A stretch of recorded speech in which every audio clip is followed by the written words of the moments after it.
Uhuru, everyone. Welcome to this special event hosted by the African People's Solidarity Committee, or APSC.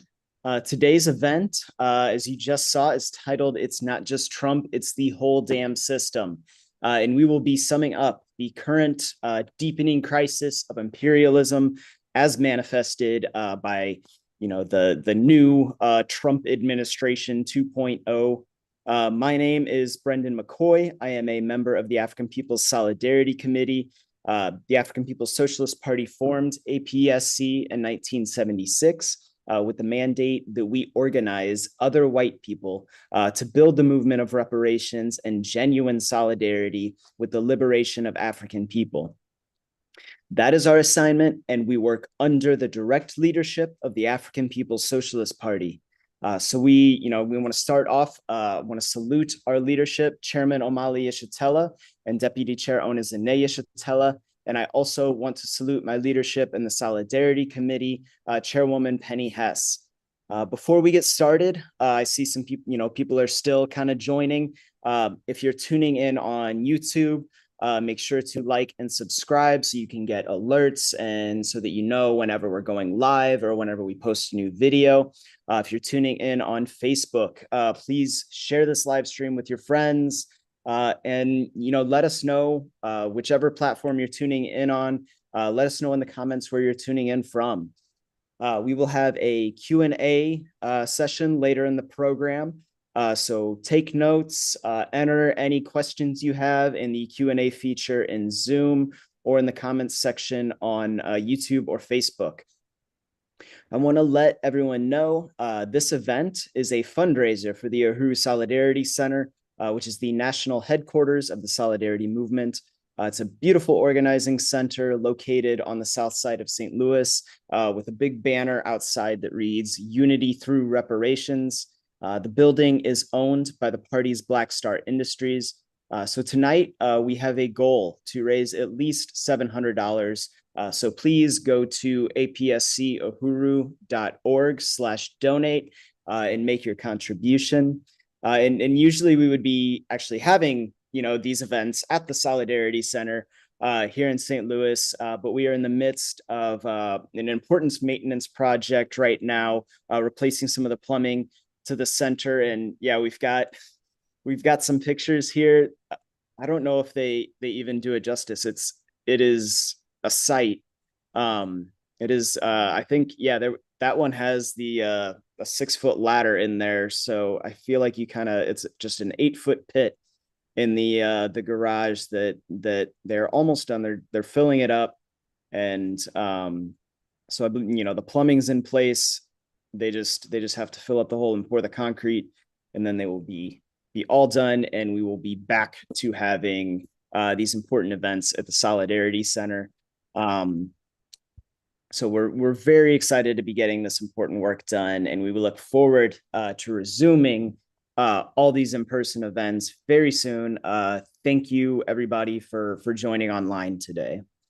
Want to say we are also incredibly excited for today's special guests. We have African People's Socialist Party Chairman Omali Yeshitela, leader of the worldwide anti-colonial movement for African liberation, joining us. And we are also incredibly honored to have with us the president of the African People's Education and Defense Fund, Onezine Yeshitela.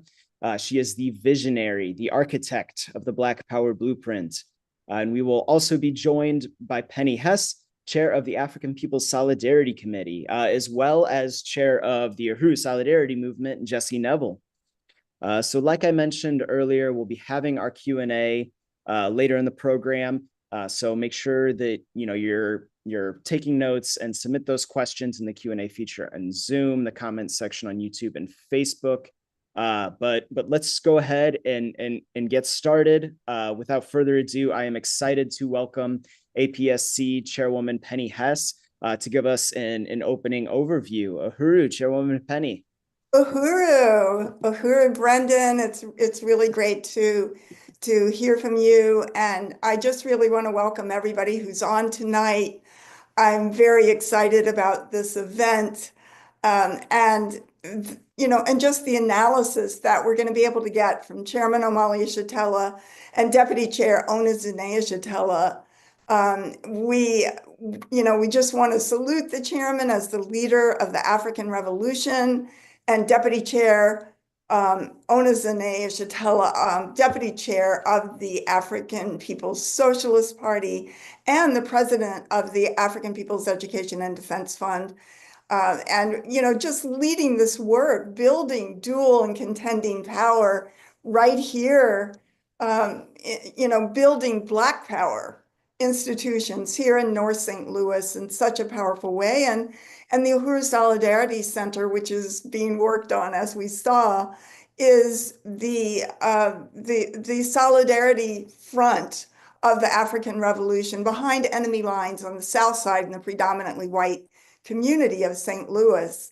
And, we just want to salute Chairman Omali Yeshitela, who is leading a struggle that is bigger than any one person.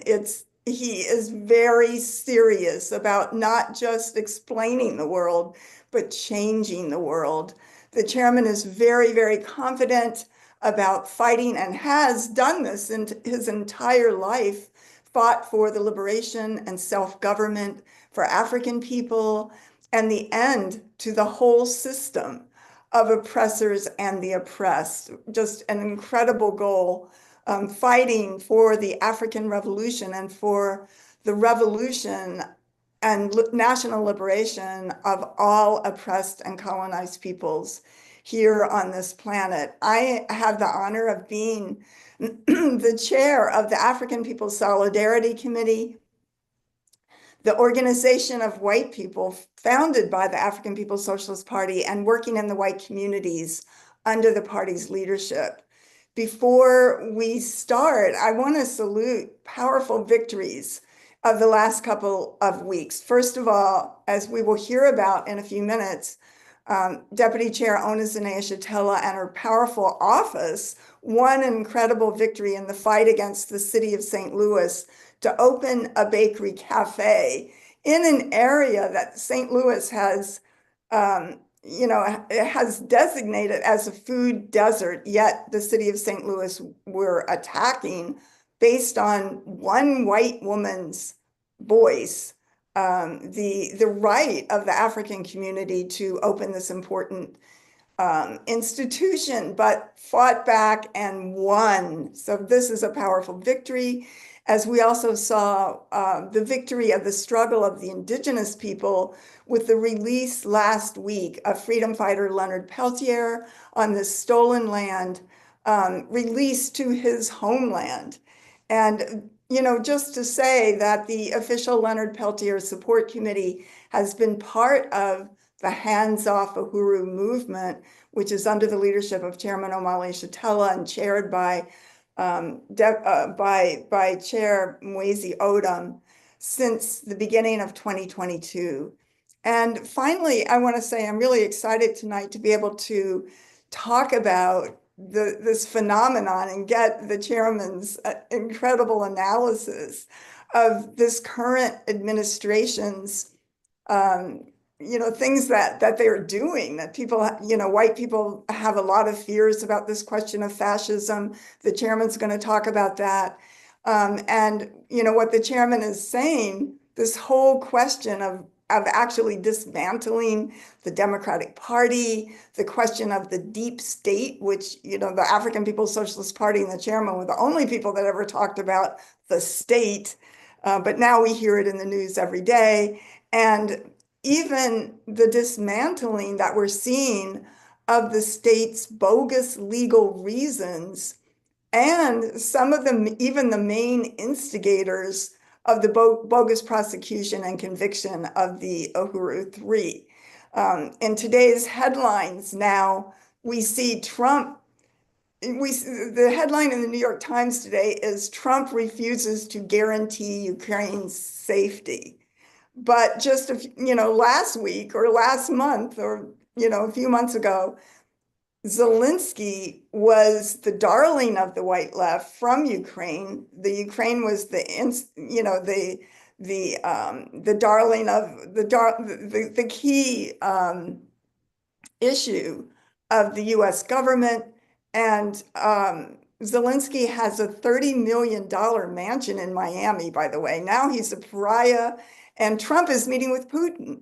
So, the whole thing has been turned upside down, and it exposes the reality that the main contradiction that we are facing in this country and in the world is not civil rights or anything like that, or even the whole question of the right to free speech as it is explained by the First Amendment, but the struggle against colonialism, and that the chairman has shown us that colonialism is the main contradiction of the world, and what the chairman calls the colonial mode of production, the fact that the only thing that produces wealth in this system that we live in is the oppression of colonized African, indigenous,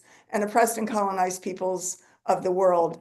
And I want to salute, I saw an article that Comrade Brendan sent out today um, about this young white Israeli hostage named Alexander Turbanoff, who was a hostage of Hamas for the last 18 months, who came out with a strong stand of support for the Palestinian people and saying that Israel was illegitimate and the land belongs to the Palestinian people. And it brings to mind a young man, a North American named Aaron Bushnell, a year or so ago, that self-immolated based on wanting to raise the colonial question and the right of the Palestinian people for their own liberation. And we know that the stand of Turbanoff and Bushnell are the stands that many white people are struggling to take. And they can find it here in the Uhuru Solidarity Movement under the leadership of the African People's Socialist Party and the Uhuru Movement and the struggle for the liberation of Africa and African people everywhere. Um, yes, and Turbanoff said, during the 498 days I lived among you, he said to the Palestinian people, despite the aggression and crimes you endured, I learned the true meaning of manhood, pure heroism, and respect for humanity and values. Turbanoff further emphasized the compassionate treatment he received, noting that his captors preserved his health and dignity even amidst ongoing conflict. Turbanoff's remarks highlighted a profound respect for the faith and principles of those who held him, suggesting that their actions surpassed conventional human rights laws and war protocols. So APSC unites with and stands under the leadership of the African Revolution. This is the key question in the world. This is the stand that when African people inside the borders of the United States, in Africa, in the Caribbean, and African people around the world, when African people unite to liberate and have self-determination and socialism on the continent of Africa, imperialism and colonialism as we know it will not be able to continue to exist in this country or anywhere. This is what will free the world. This is the answer. To fight for the liberation of the Palestinian people, to stand in solidarity with that means to stand in solidarity with the African liberation movement right here inside the borders of the United States.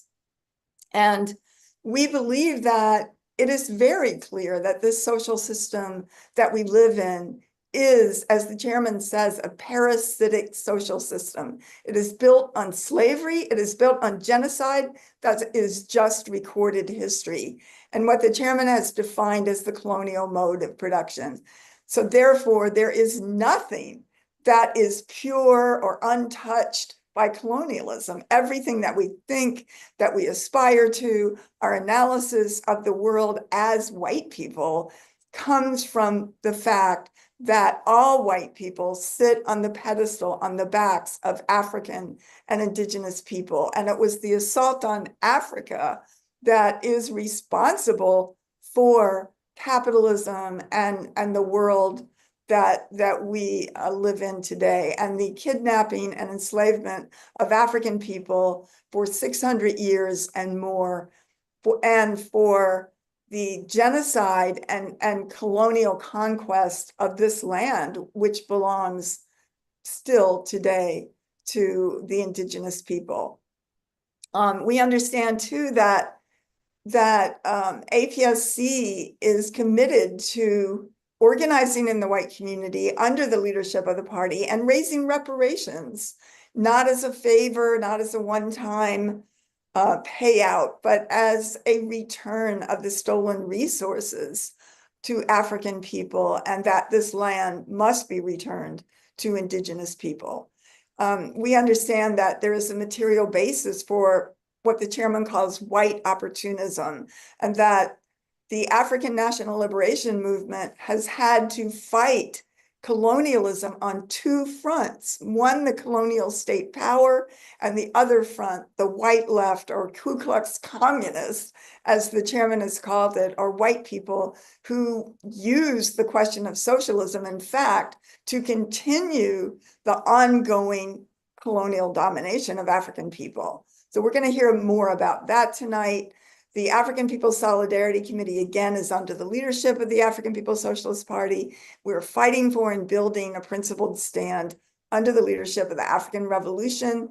We are able to see this deepening crisis of imperialism as a good thing, favorable to the future and the masses of humanity, and we must seize this time.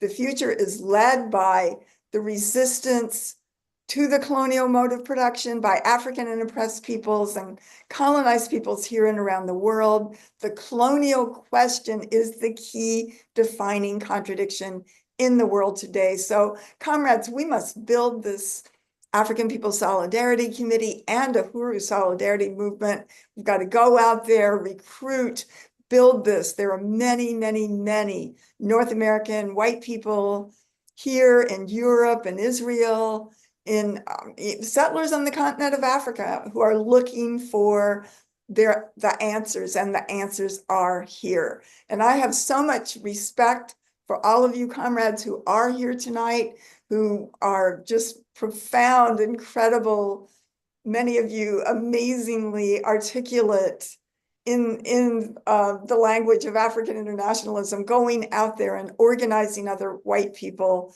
We are winning. It is powerful to be able to be on the forward side of history, to see that we can be part of changing the world in a principled relationship, rectifying our history as the colonizers towards African people, and have the ability to for the first time in history, be part of the human struggle to truly transform this earth under the leadership of African people and colonized people. So I want to say we are winning. Vanguard up, relentless. Relentless. Uhuru. Uhuru, Uhuru. Thank you so much, Chairwoman Penny, for that incredible overview. I am very excited to get more in depth into some of these things that you were mentioning. But now I want to bring up the president of the African People's Education and Defense Fund, and I want to shout out President Onizine Yeshitela and then APEDF for hosting the North Independent Neighborhood Association's second meeting last night. Incredibly successful meeting. I have a call right here, if I'm just going to read this real quick. So 2 days from now, there is a 24-hour economic blackout. So Friday, February 28th, from 12 a.m. to 11:59 p.m. So this is, the first initial act. We turn it off, hit them in the pockets for 1 day. We show them who really holds the power of what not to do. Do not make any purchases. Do not shop online or in store. No Amazon, no Walmart, no Best Buy, nowhere. Do not spend money on fast food, gas, major retailers. Do not use credit or debit cards for non-essential spending. What you can do is buy Black power, support Black businesses that build self-determination and economic development for our community. Only support Black businesses. So spread this message. And if we can get the chat moderator to put in, for more information, email at info@ninastl.org. So Uhuru President Onizine, congratulations on that incredibly successful meeting last night. And I understand you were going to give us an overview of some of this incredible work, that is being done with the Black Power Blueprint, and that APEDF is leading with the Uhuru Bakery and Cafe. So Uhuru, and welcome. Uhuru. We can pull up my presentation, but I just really want to, thank you, Brandon, for that introduction, and just say that I'm very honored to be here to talk with the African People's Solidarity Committee around this important topic that's featured here today. It's not just Trump, It's the whole damn system. So I'm really honored to be speaking with you tonight about all the work that we've been doing. Next slide. So again, my name is Ona Zanea Shatella, and I'm the board president for the African People's Education and Defense Fund. And I'm also the architect of the Black Power Blueprint and the vice president of Black Star Industries. Next slide. So I want to begin, of course, by recognizing and saluting the profound leadership of Chairman Omali Shatella, who for over 50 years has dedicated his life, to overturning the social system so Africa and African people can be free in this lifetime. Next slide. I also want to really salute the courage of the Uhuru Three, which of course include the chairman and also Chairwoman Penny Hess, who is the um, chair of the African People Solidarity Committee, and Chair Jesse Neville. Of course, they're known as the Hura Three in their recent victory that concluded not one day, not one dime. The Hura movement works for Black people, not Russia, and that the government lied and lost, and the Hura movement told the truth, and we won. Next slide. So, to get into what I want to speak about today, I want to say that the Black Power Blueprint programs are on the ground here in North St. Louis. Many of you have already seen the profound rebuilding of North St. Louis that APDF has initiated. We have demolished buildings in our community that have been pushed into the state of decay, demoralizing our people and denying our children and an opportunity to easily imagine a future of happiness and success all on one corridor. That's the key. Next slide. So we have 13 projects on West Florissant corridor alone. This is the reason why the city and the government want to stop us. Next slide. So the chairman has said that the U.S. government attacked the Uhuru Three because of the economic work that we're doing right now. The political and economic work is one, and we cannot have one without the other. Next slide. So our biggest project, well, let me just start here. When I first was sent in to St. Louis by the chairman in 2017, I had three go. He had three goals that he wanted me to accomplish. One was to find a Uhura house. The second was to find a property for the solidarity movement to work out of. And the third was, right here, you're looking at it, our biggest project was to purchase Uhura Foods and Pies building. So we were able to do that at Goodfellow and Natural Bridge. We purchased this beautiful 5,000 square foot Art Deco building from a private owner on October of 2017. So we wanted to create the cafe, the bakery production facility, and also our workforce development program. Next slide. So architectural plans and bakery designs were developed by a local architect named Dwayne Thompson and our international bakery designer, Michael Suis. Next slide. So this property also has a 13,000 square feet garden and event space, which has been designed by a landscape architect. There will be special garden. We're going to be featuring herbs and spices that grow well in Missouri. These will be sold in our cafe at the farmers market and used for local shelves while we're cooking. It's also going to be a showcase and a hub for activities in North St. Louis. We know it will become the destination spot. So here, next slide is the interior demolition that was taking place in June of 2021 by a local contractor, BJ Boys Maintenance. And as you can see, the building was filled of stuff. So we have cleared that out totally. Next slide. So here it is. So we completed that within 1 month.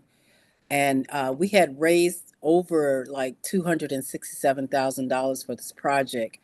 So we're working, we had been working on securing the other resources to begin the construction, to purchase the food service equipment and to operate the workforce development program. Next slide. But in March of 2020, well, first in July of 2022, the raids happened.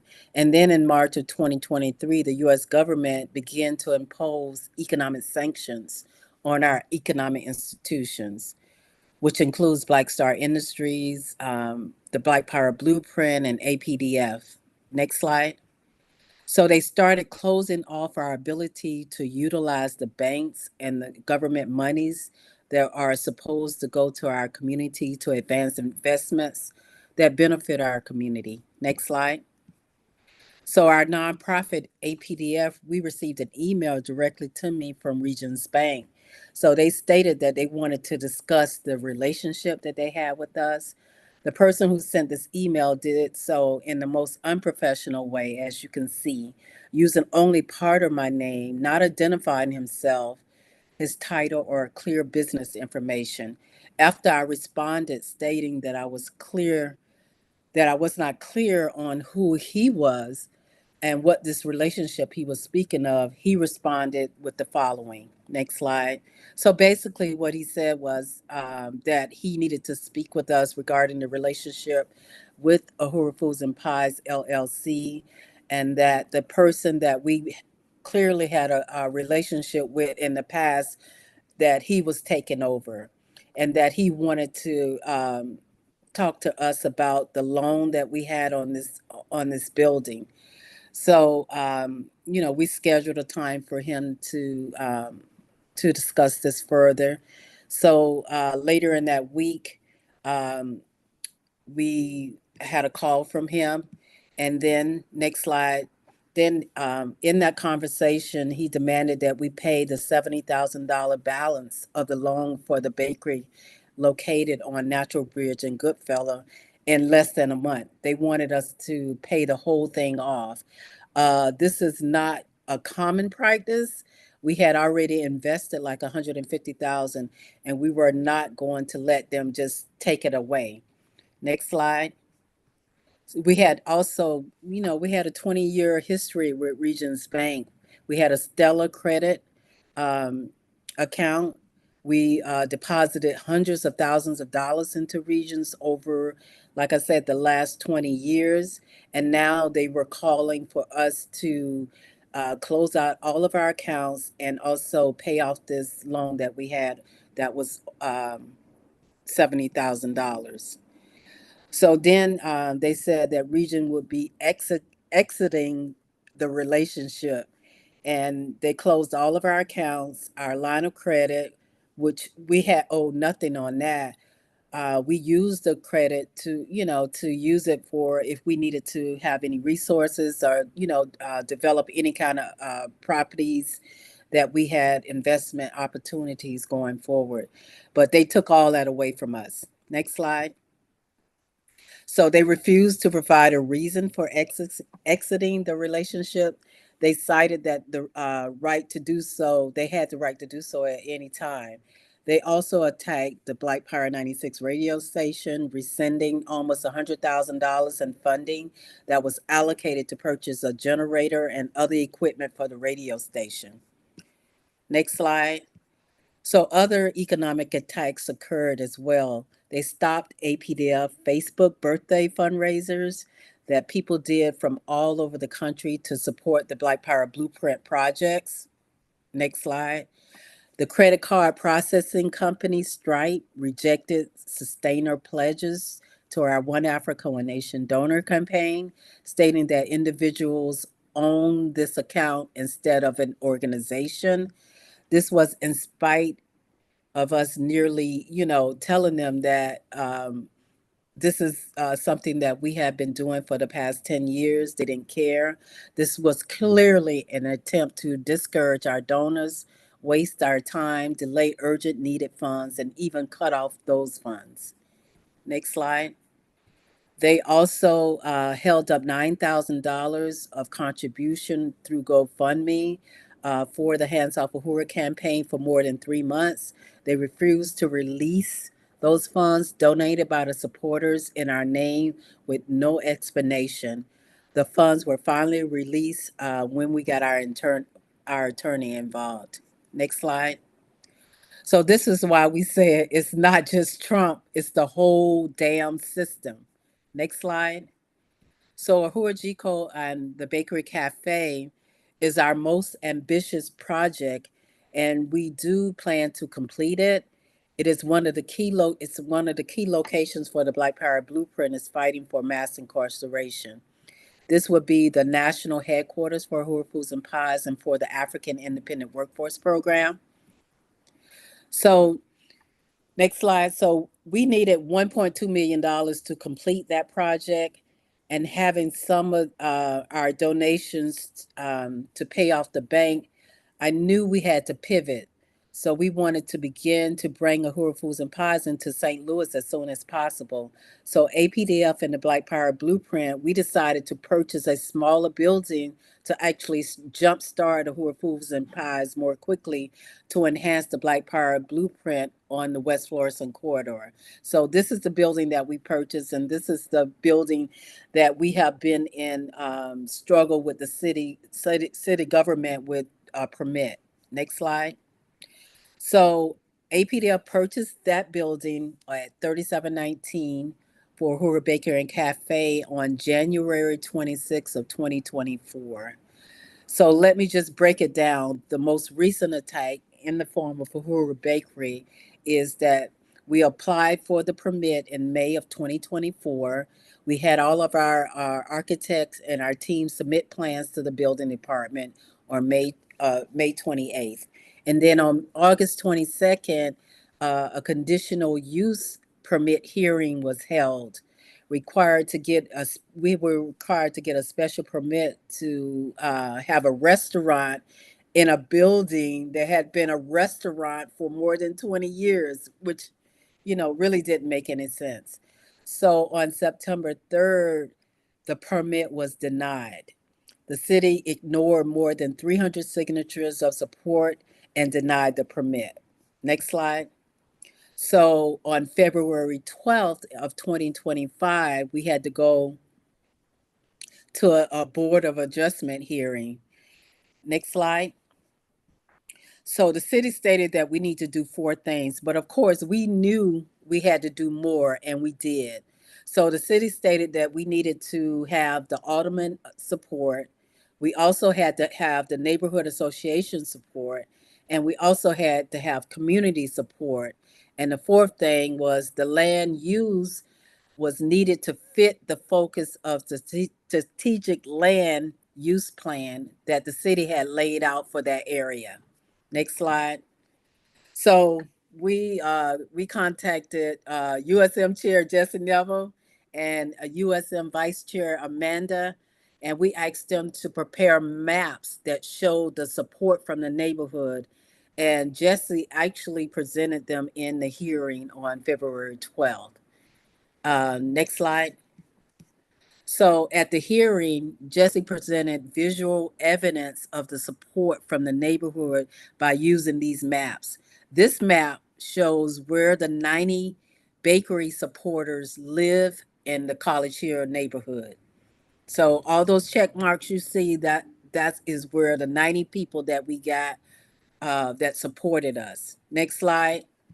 So this map shows nearly 400 vacant properties in the College Hill neighborhood. Look at that. Next slide. So, but this map shows that the 90 addresses of supporters were real, not the addresses of the vacant properties. So the neighborhood association was saying that, oh, they didn't do any work. They didn't go out in the community. All these signatures that they got were phony. Well, this proved otherwise. Next slide. So during the hearing, Maureen Wagner, who is the director of Ahura Foods and Pies and a member of APDF board, she spoke about the long track record that Ahura Foods and Pies had.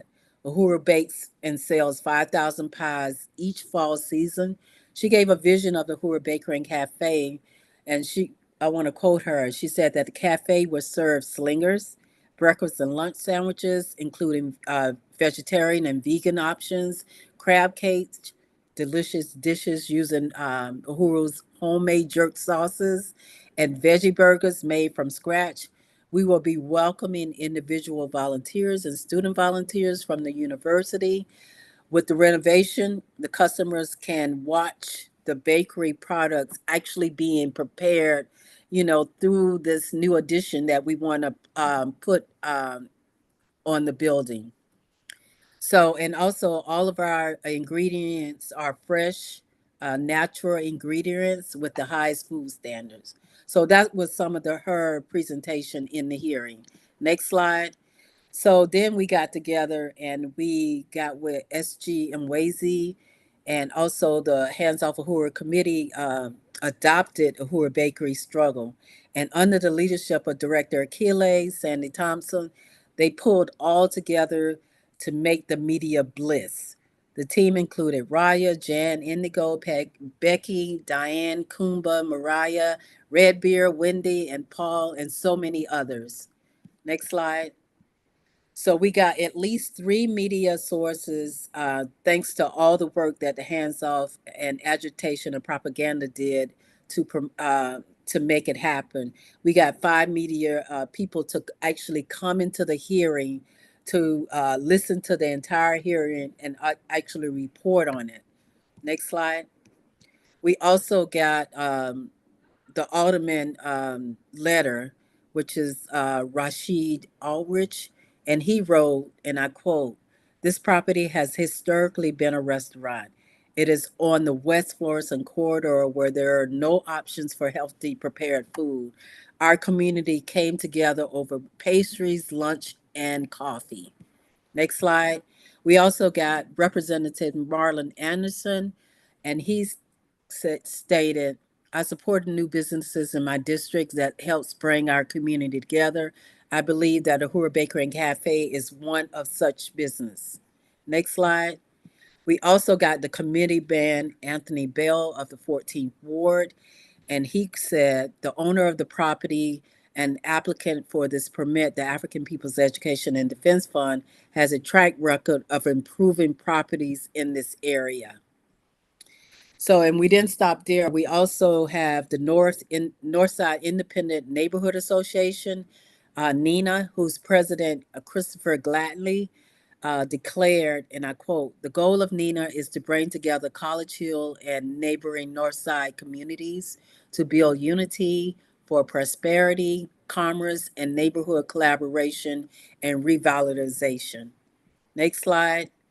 So we also got many signatures. We went to specific residents who knew and supported and knew who we were. And so we targeted them for outreach for the bakery. We offered people rides to the Uhura House for the hearing and did callbacks the last day before the hearing. Next slide. So we also hired an attorney, Dan Emerson. And at the hearing, he testified that APDF had invested over $1 million in the north side of St. Louis community, and that APDF advocates for all residents in the community it serves, regardless of race. He emphasized the history of APDF in partnering with Uhuru Foods and Pies. He stated that the proposed use of the property would contribute to enhance and promote the general welfare of the community and met the zoning regulation. He also challenged the standing of the College Hill Neighborhood Association that opposed the bakery, saying that at least it has a loose affiliation with the city and that they were unresponsive, openly hostile, and have no track record of revitalization in that neighborhood. Next slide. So here is the Board of Adjustment committee that we were, making our case to. The chair was Anthony Robertson, and then we had Mel, who is a real estate has a real estate agency in St. Louis. Irene, Joe, and George Hitt. They made up the committee who heard our appeal and who had the power to vote and overturn what the city had already done. Next slide. So the testimonies of support came from the entire North Side community. Next slide. So we had Tamika Steigers, who is the head of 100 member of the Northside St. Louis Business Association and operated Popular Hair Salon, pointed out that the Uhuru Bakery will provide jobs and food to a food desert. There is a definite need for a restaurant in our community to come to the North Side to eat. Not granting this permit is sending the wrong message, she said. Next slide. And we also had Prince Carter, a longtime resident and business owner, recalled that the North Side in the 1970s was a thriving community. He said, I witnessed the de-investment and deterioration over the years, and I saw a Hoover movement make investments, bring in development to the community. So I joined the movement. Uhuru has done more for this community than the city has done in the last 40 years. They are a beacon of hope and inspiration. This organization is dedicated to the upliftment and liberation of this community. Next slide. And then we had our own Zaki Perudi, President General of the Universal African Peoples Organization. And he said, this is a no-brainer, in my humble opinion. They have a history of uplifting our community, and I would love to come there, sit down, and have a great conversation. This is something the community is in need of. He went on to say, I encourage all of you here to join us there for a sip of wine and to eat a delicious piece of pie.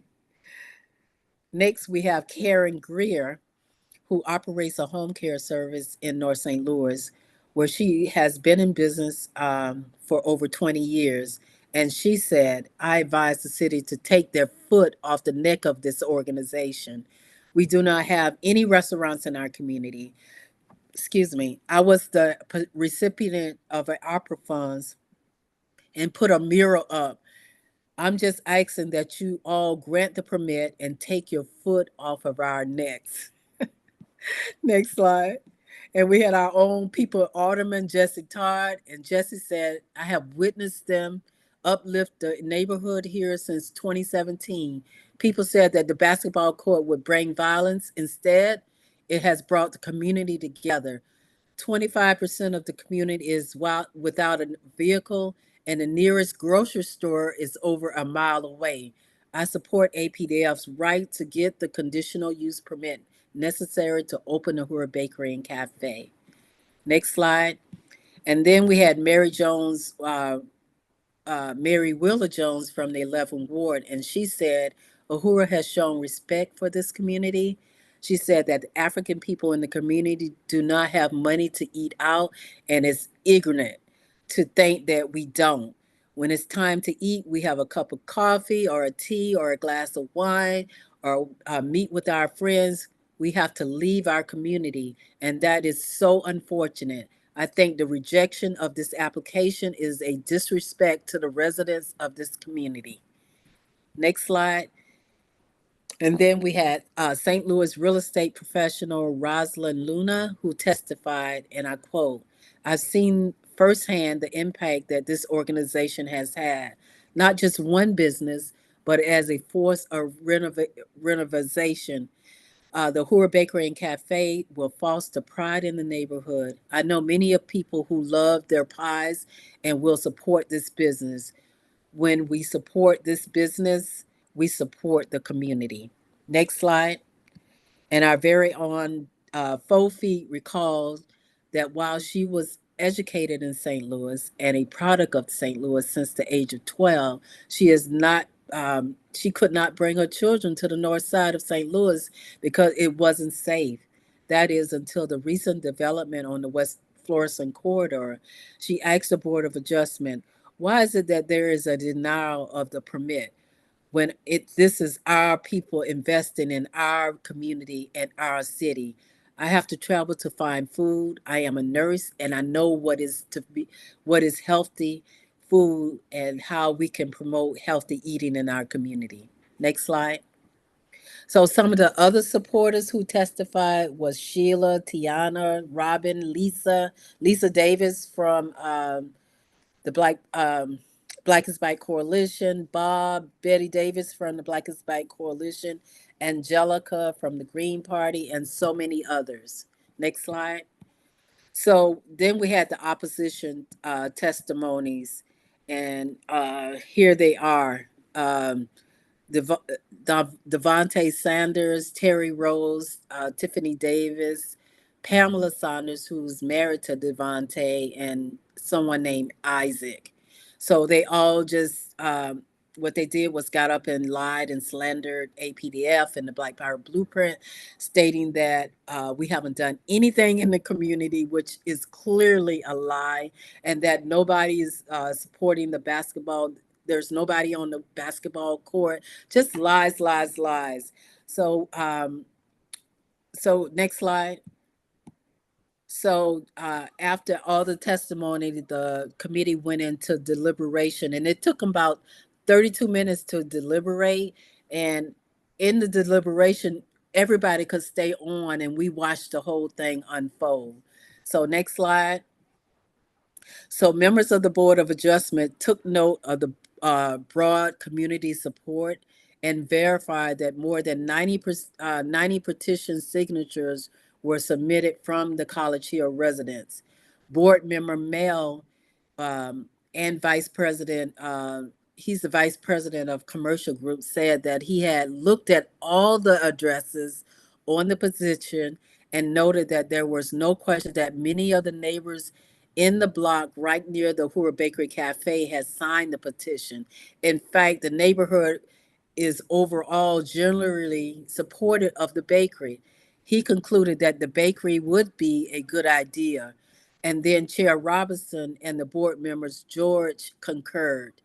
And Hit argued that the people in the neighborhood should have the biggest say.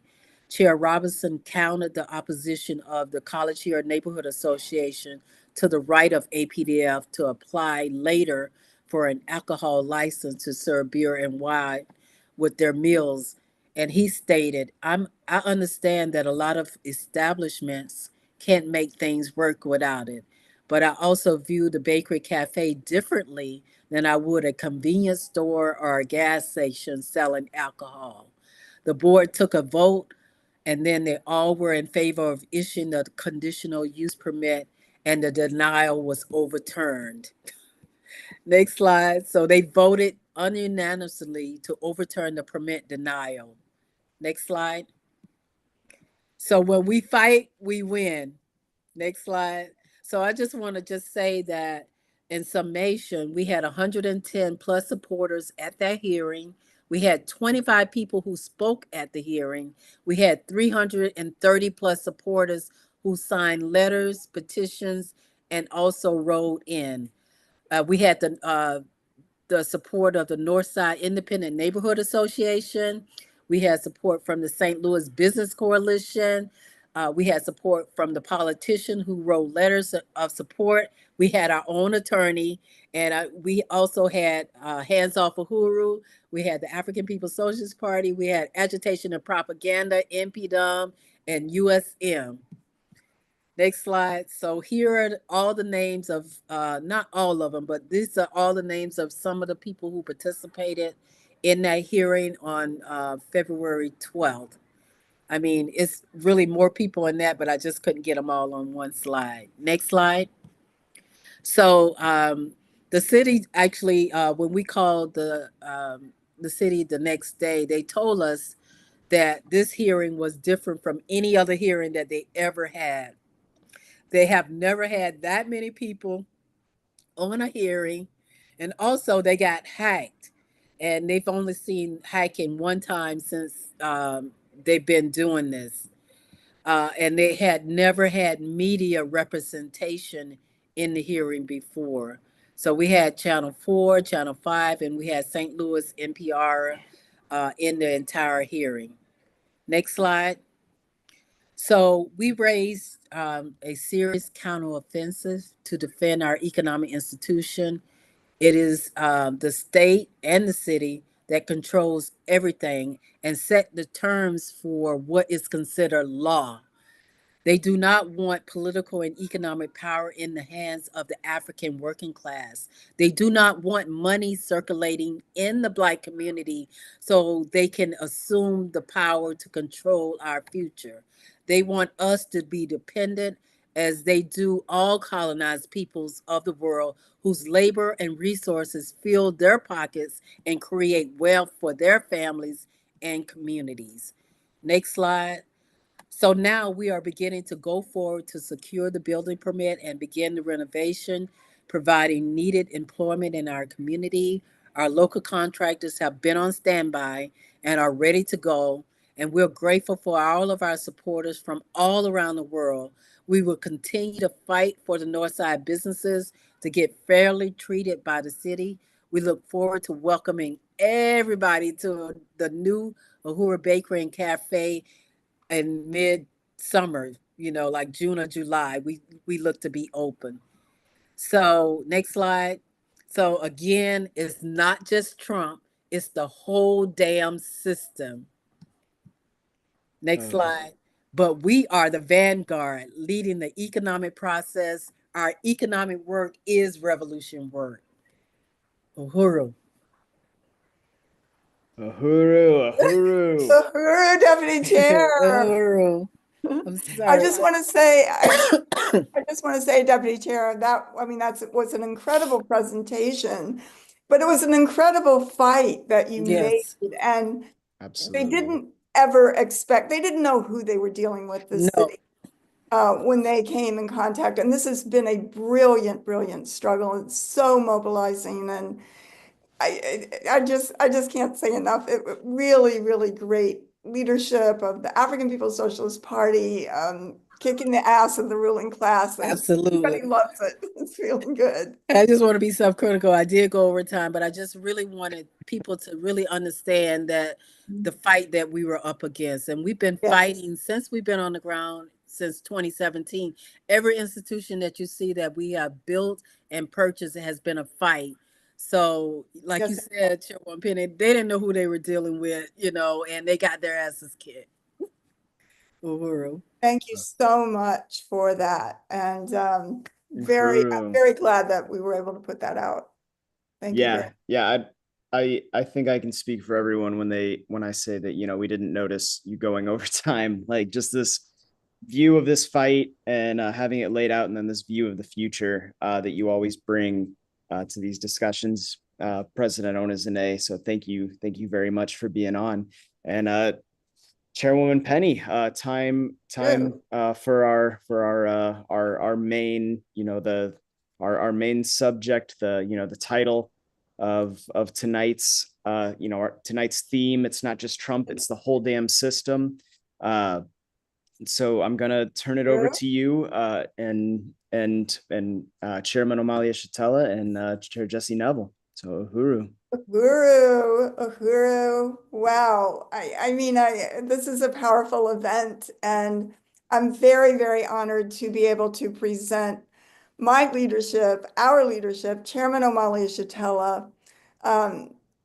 Just the chairman has fought his entire life for freedom and liberation for African people, and for all oppressed and colonized peoples, and for white people, that we have an opportunity now under the leadership of Chairman Omali Shatella and the African People's Socialist Party as white people to jump off this pedestal upon which we sit at the expense of everybody else on the planet and join humanity and be part of changing the world. So Chairman, thank you so much um, for being who you are and for having lived your entire life still fighting and building and winning everything you can in the name of the African working class and the African Revolution. So thank you so much for being on this program tonight.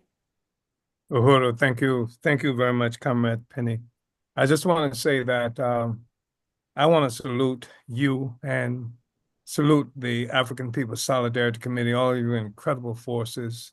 I just cannot say enough about the significance of your presence in the world. And I think that everyone here, I'm calling on everyone to, what are we asking for? A paltry $700 in terms of raising money for working on the center. That's not much. And I think we should go ahead and do that as quickly as possible, make the $700 available. And I think that it's much easier to do once we really understand the significance of the solidarity movement. Your leadership, Comrade Penny, Comrade Jesse, and all of the other, dedicated forces who are there, because from the very beginning, you've swum upstream. You've had to fight against all kinds of notions, reactionary notions, especially since the military defeat of the Black Revolution of the 60s, where people like Martin Luther King and Malcolm X were assassinated, Fred Hampton assassinated in this country, just some of the people in this country, Che Guevara in South America, and then Lumumba in Africa, and Nkrumah overthrown, and people like Sobukwe, just a war that was being made against peoples who were fighting against this whole colonial mode of production. And so I think it's really important,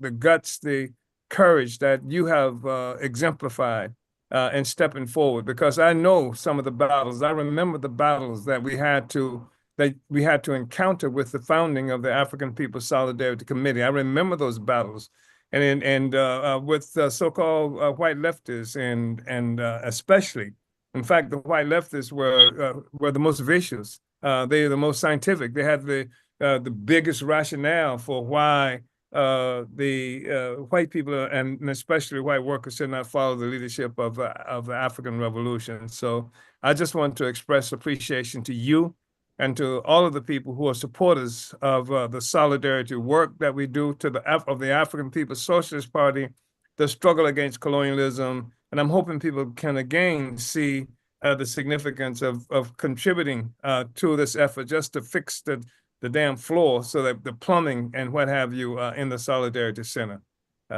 So anyway, I just wanted to say that. Uhuru.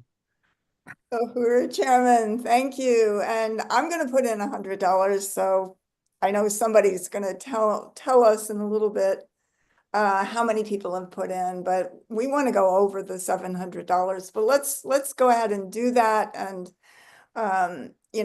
just build this solidarity movement, and really appreciate those words, Chairman. Yeah, I want to say that, you made mention earlier on in your overview of the two things. One, that the idea that somehow it was just one white woman, Terry Rose, I think her name is, who was the voice that's responsible for them not giving us the use, permit. And I think that's a really misstatement. I think she was the vehicle that was used. She was the one that they could use as the basis for. It was an extraordinarily unreasonable thing that they did, but they played on the whole race nationalism kind of thing, especially the white woman stuff. So if a white woman, come defend a white woman, we saw that even in the trial of the Uhuru Three, when the prosecutor ran out of any ammunition, was exposed to the bone, he came to the defense of the white woman FBI agent who was trying to give us 15 years in prison. And so, he's the noble, white man defending the helpless white woman. FBI agent for I forgot how many years, had been an agent for I think the Air Force before then, some kind of secret political police agent. And so he's jumping to defend her from us. And this is, again, the same thing. They use the same thing. And so now Terry Rose, and we won't go into her history right now, but it was more than her. It was an intent to keep us from being able to open that bakery. And the other thing I want to say, just in terms of, it's not just the two fronts, as it's been characterized as the white left and the state, and the colonial state, because it's also white people. And I think that's what makes you so significant, and the work that you do in the community so significant, and the whole reparations work that you've responsible for. And the fact that you were right there on Gravois and with the big office that we are talking about now with the big sign, unity through reparations. And because what it does is that, as you mentioned, there are all kinds of white people who want to be on the right side of the question. We've got, examples most recently that we can talk about, even, the Israeli in that was mentioned a moment ago as somebody we can talk about. So we have to give, although I don't like the notion that somehow he was a hostage. I mean, the Palestinians are the hostage in this question. The Palestinians that he was a hostage, and they and the Palestinians, so they've got thousands in prison and got thousands in what they call an open air prison in Gaza, and thousands who are under the hammer, thousands who cannot go from one place to the other without some white person saying that they can go. And sometimes even under those circumstances, they'll get killed. The real hostages was not this guy. And I'm glad he said some relatively decent things, but I really think that we have to get to the essence of the contradiction, and that is a certain kind of unity. That's what we are struggling against right now, that exists between settlers, population, the colonizer population, and the colonial state itself that's responsible. And so what we've done and what you are doing now, that's so remarkable and significant, and that should, inspire people to come up with at least the $700 quickly, and then more than that, is that we've given white people an opportunity to engage in a self-criticism for being there, for being participating in where the hostages are right next door to them. And that it took somebody else to come and try to knock the door down. And when somebody comes to try to knock the door down and capture some of the guardians of the hostages, the Palestinians hostages, then they are criminalized, et cetera, et cetera. So now we have a situation where the door is being knocked down quite gently by the solidarity movement, even though the government, did not treat you gently for knocking this door down. But we've given all of these other people an opportunity. Here's your way to make a self-criticism for being there, and a way to move history forward. So I just wanted to say those things. Thank you, Comrade Uhuru. Thank you, Chairman. Thank you for all that. That's everything that you just said. I want to express my unity with. And, I want to ask you about, summing up the victory of the Uhuru 3 struggle and just the incredible fight back and pushback on these serious attacks, certainly the raids and all the various economic attacks laid out by the deputy chair, and the indictment on these bogus charges of being a Russian agent, and the probation, this total case, which may have to be thrown out with the way the world is, with the whole sort of Trump 2.0 and the whole current situation that is, just putting everything that has been the status quo in question. And I just wanted you to sum up the main takeaways that you see from the significance of this case, the victory, the fact that it's happening right now in this time of crisis for the system. And, just wanted to ask you to sum that up. Thank you. I appreciate this discussion because the struggle that freed the Uhuru 3 started a long, long, long time ago. And it is the struggle that was that helped to expose the fragility of this system in a state of crisis. And in many ways, we are part of that crisis just because the whole system rests upon the foundation of colonialism, the domination of Black people and other peoples around the world. And because when they attacked us, we never turned and said, hey, let's just fight, to keep from going to jail or prison or something like that. We continued the struggle that made it necessary for them to attack us in the first place. We continued the struggle against colonialism. And in the process of doing that, it was helped and facilitated tremendously by the rise of the Palestinian movement coming, as a consequence of that uprising of the Palestinians. And then, of course, the question of Leonard Peltier became, a part of what it is that we were talking about. The colonial question is busting loose. And because we were not just talking about staying out of prison and keeping us out of prison, we said this is the colonial question. We opened the door for all people who were colonized, for everyone suffering some experience of colonialism, and people who knew they were suffering from colonialism 20 years ago, people who were a part of a anti-colonial movement. Groups were a part of it a while ago, but had been pushed out of this articulation had been pushed out of the political narrative and what have you. And then we pushed it back in. We fought it back in. But again, this is part of a whole trajectory. This is part of tactics and strategy we had developed in the 1970s to overturn the colonial basis of the oppression, exploitation of the peoples, African people and the peoples around the world. And so this is the thing that that helped us to build all of the support and that we won.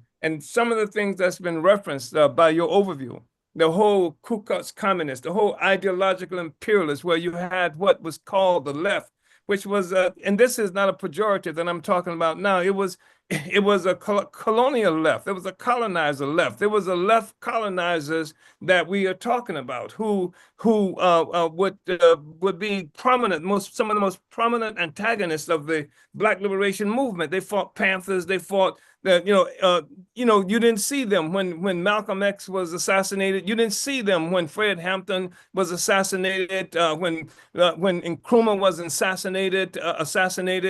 When all this wars that was being made against African people to crush it, to assassinate people, there was no evidence, or minimal, I should say minimal evidence. There was some evidence, but minimal evidence, of them. But they were very prominent, generally speaking, in attacking the African liberation movement.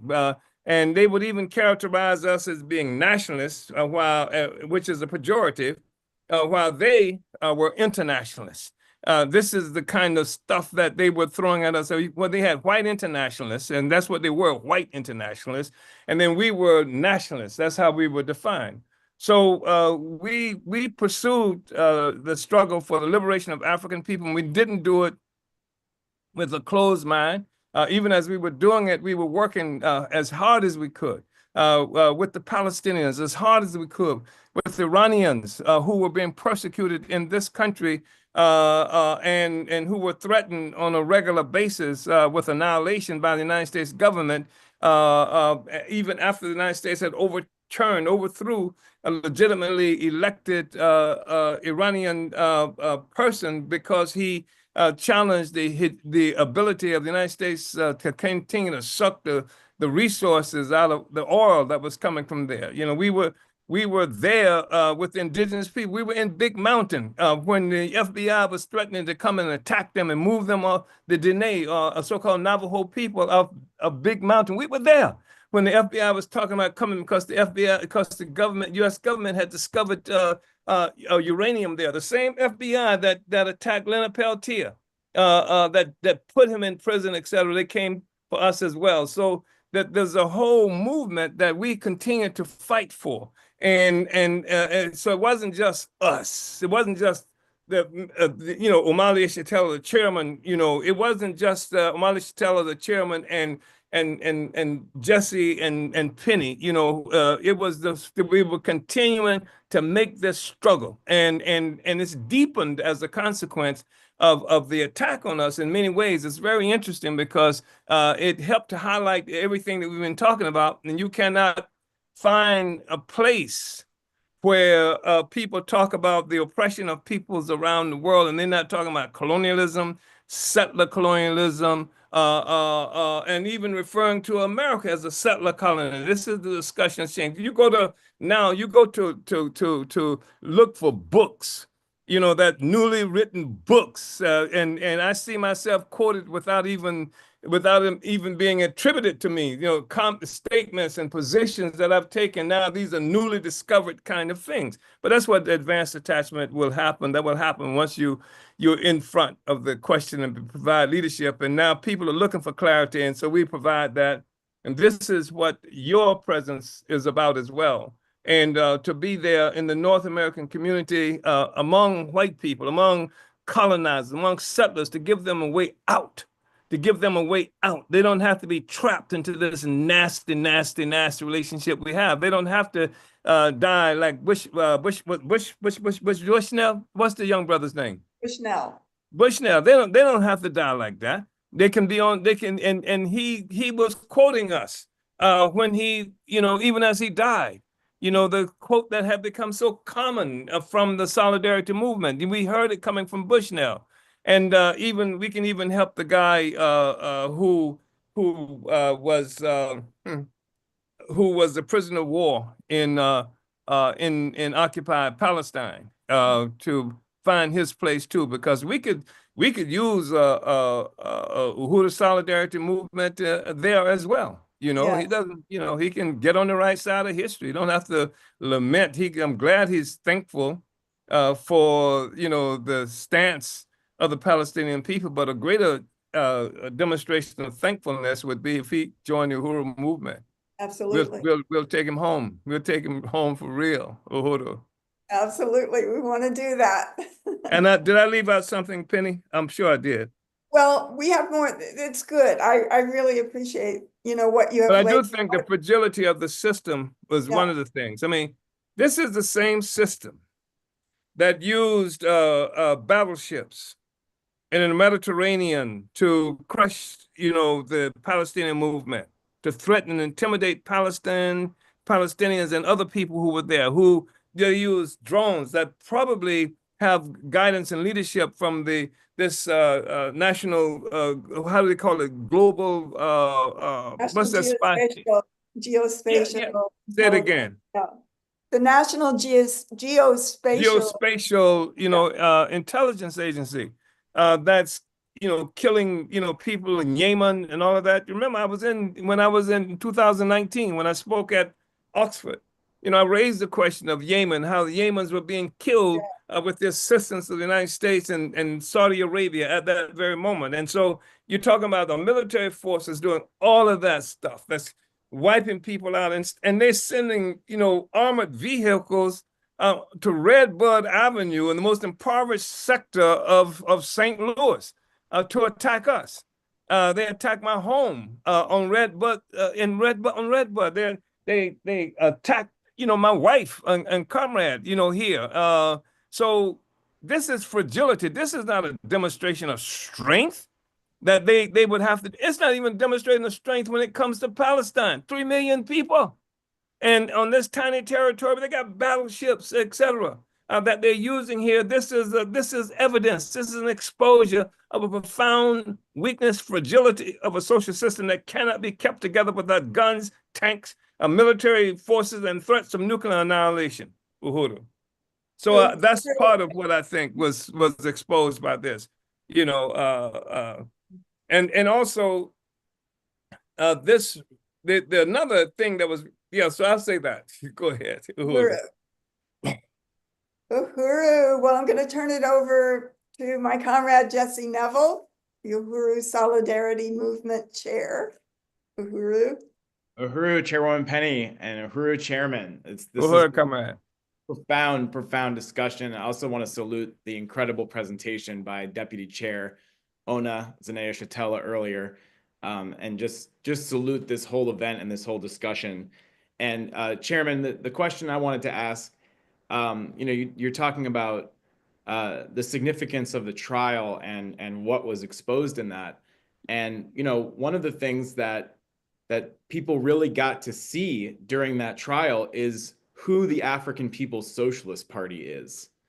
That was something that was on display for people to see in a way that many people did not understand before what this organization is. And I wanted to see if you could talk a little bit about that. You know, we're talking about Trump and how various forces are responding to it. There's a lot of fear and everything, but the African People's Socialist Party is not afraid. It is moving forward with its focus, with its mission.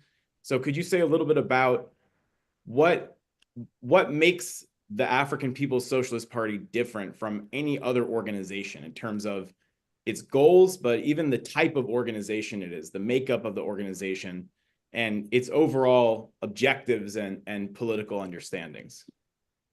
First of all, I think it's important to say that the African People's Socialist Party discovered some time ago that our struggle has to be one against colonialism. We articulate that even a bit differently as we move forward now. We're not going to be drawn into any kind of unnecessary struggles that can push us away from what it is that we do. Our objective is to govern and to build the organization among the African working class in particular, to govern, to set the examples in our communities where we live, in the foundation, where the social foundation is located, and to help the African masses come and workers come into face to face with their own capacity once unleashed, and help to unleash that, help to provide training. That's what Vanguard is about, to help the people, come to conclusions. And I think that it's a interesting kind of contradiction because because we were not running around bullet mouthing like some organizations have done in the last period. The government didn't look at us in the same way because we were not bullet mouthing. We were working from a strategy to undermine colonialism by initiating projects and a process of decolonization. So, and that's more than simply protesting something. That's actually constructing something. And that's what revolution ultimately is about, construction something. And if we recognize the nature of the system that we afflicted by, then we know that it is a system that relies on an ability to continue to suck the resources from the colonized for its own existence. That's why we talk about the project, the bakery, a small bakery on West Florissant, a bakery cafe, a small bakery cafe on West Florissant. It cannot compete with the bakery that's at Whole Foods. It can't compete even with the bakery that they have at Walmart's and what have you in a certain way. But what it does is an independent project. It's not our own personal project. It's an independent project. In many ways, it's possible to get resources as a personal project. It's okay. In some instances, you can get a personal project, but this is a project that's tied to decolonization, to deconstructing a particular relationship that we have with the social system. And so this is the thing that, that they are fighting against. This is what the whole struggle against colonialism was about. That's what the original Nation of Islam was about. Do for self, create your own institution. That's what Marcus Garvey was about, building, steamship lines and the whole thing that gave life to a colonized African population whose reality was defined by somebody else having usurped the control over our lives and our ability to feed, clothe, and house ourselves. And so this is the thing, one of the things that distinguished us, because we never stopped. We went to prison, I was jailed, we were in and out of jail, but we never stopped. The mission always was, even when we were talking about freeing political prisoners, the mission always was about destruction of the colonial relationship that African people experience under this kind of domination. And more than that, especially as a consequence of what we've just gone through with the trial, there's a way that this can happen and does happen that continues to put the colonial system itself on trial.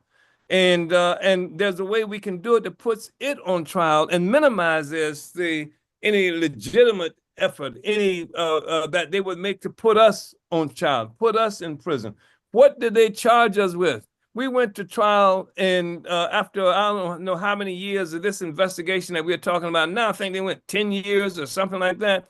We went to trial, and they couldn't bring a single bit of information of a crime that was committed. Right. And what did they charge us with? Talking. Which meant that they charged us with violating the most precious premise of the founding of this entity that they call the United States. The free speech. They attacked us based on they had to attack the basic again a fundamental Bill of Rights and what have you to come for us. They had nothing else they could come for. Even the judge, when he was in the process of sentencing us for being guilty of conspiring to do something that we didn't do, had to say, that if it weren't for the fact that you were supposed to register, there wouldn't even be, a basis for this. It's a matter of protected speech, and it is. So the quandary that the imperialists, that the colonizers have, is that they're attacking us, they attack themselves. They attack, what they say is the foundation of this wonderful, predatory democracy that they have founded. So I think that's important. Secondly, I think it's important that I think the fact that we plan to govern is not a small thing. What you just heard from the deputy chair in terms of a project that we are associated with. It's a plan to govern, to be able to feed, clothe, and house ourselves. That's what the whole issue of sustenance and being able to sustain life, ourselves. That's what it's all about, and that's what's been taken from a colonized people. And so we engage in this struggle. So to wrest from foreigners and aliens who absconded with our capacity to provide for ourselves, food, clothing, and shelter. And that is the essence of what a mode of production is. It is a means by which a society achieves sustenance, what's necessary to survive and live, etc. And and this should not be difficult for people, especially people who call themselves Marxists and leftists, to understand, because the whole issue of a mode of production, this is something that was introduced very seriously by Marx and people like Marx and Engels to help to try to provide some kind of science to the investigation and analysis of society itself. What is the mode of production? How does a mode of production come into existence? And how does one mode of production replace another? And there's a whole blind spot. There's, in the Marxist interpretation of the movement of history and this vertical trajectory that leaped over the question of colonialism. It characterizes us and colonized people as some kind of primitive accumulation. It uses us to define the development of white people in Europe. And he didn't say white people. He might have said civilized or from time to time. But the basic thing was he talked about capitalism as it arose. And capitalism arose as white power. And this white power came about as a consequence of what Marx called the primitive accumulation of capital, but how the capitalism gets started. And this primitive accumulation of capital that he talked about, he defined it. He didn't say it was a colonial mode of production. He said it was turning Africa into a warren for the commercial hunting of black skins. He said it was in turn the indigenous people in the Americas into the mines to bring up gold and silver and what have you. This is where it started. He said it was the brutality that was imposed on people in East India, etc., by the British even at that time. He defined the emergence and development of a world economy that was based on forced expropriation of value a colonial mode of production that came into existence that gave birth to the capitalist system upon which these relationships that we're talking about exist right now. And this is required. This is necessary. The colonizers do what they have to do in order to maintain. And the other thing I want to say is I think it's really important for us to understand that when we talk about a mode of production, we're defining society, and society. The basic foundation of society is like the economic base of society, and then we are talking about the uh, the uh, uh,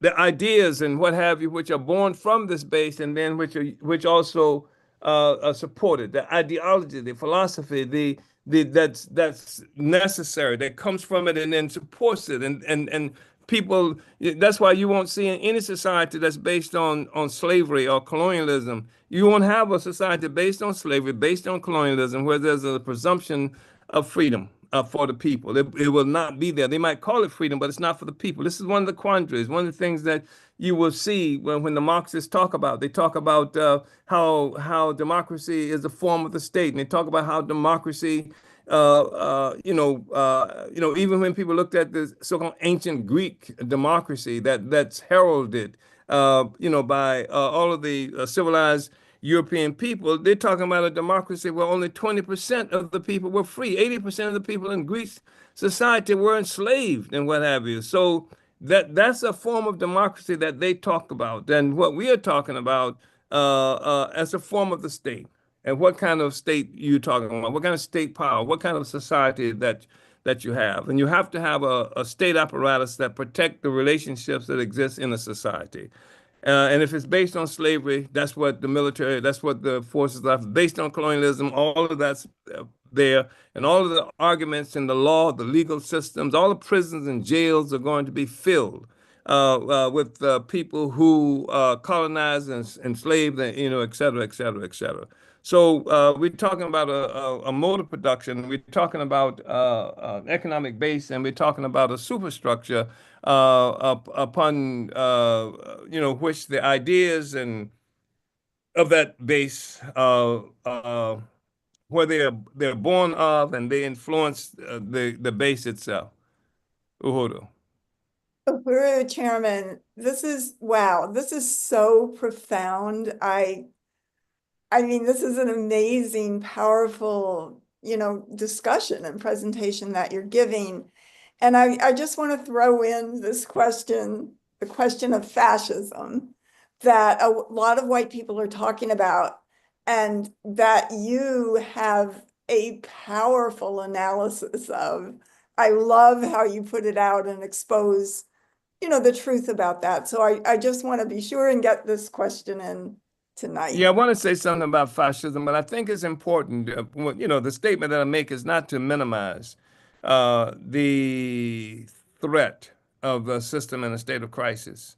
Uh, it is capable of doing all kinds of horrible things. But the thing that makes it distinctive is the fact that these horrible things are extended possibly into the colonial society itself, to the society of the colonizers. There's a presumption of democracy that exists for white people. And it is capitalism was born in many ways as a democratic expression of a political economy that overturned feudalism. Where the divine right of kings was the basic premise in that society, and the people had no rights. That's why they have a Bill of Rights. That's why they have a First Amendment when they stole this land and what have you. But it's a Bill of Rights and the First Amendment. It was freedom to oppress. Is what they want, freedom to oppress. And so nobody was talking about fascism when Leopold and the Belgians killed maybe 12 million maybe 12 million Africans in Congo alone. Nobody was talking about fascism when the indigenous people in this country were slaughtered like beasts, like animals, or when they were murdered in Australia and New Zealand and places like that. There was no discussion of fascism. When there was normal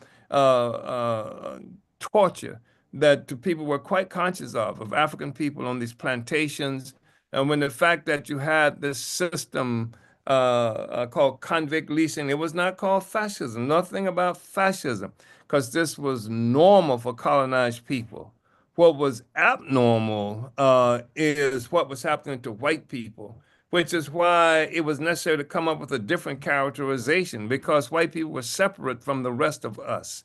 And there was a presumption of democratic rights that existed for white people that did not exist for Africans and Mexicans who are in cages in the borders and at the border in this country right now, and Palestinians who are being slaughtered like beasts, like in occupied Palestine, and where there's an open discussion of taking rights. I mean, where they're even having programs showing how you can buy Palestinian land even today.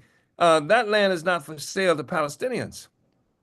And the point is that this question of fascism has become a convenient kind of expression of a real peculiar and exclusionary rights of white people, of the colonizers. No, look at New Zealand, look at Australia. What as some examples, but look at North St. Louis, look at Harlem. Look at what happened to Chocolate City in Washington, D.C. Look at the fact that the United States has the largest prison population in the world, only because of Africans, Mexicans, and indigenous people being in there, etc. So what has to happen is I'm not fighting against fascism. I'm not fighting against fascism. In fact, I'm demanding that white people fight against colonialism, because that's the salvation for everybody.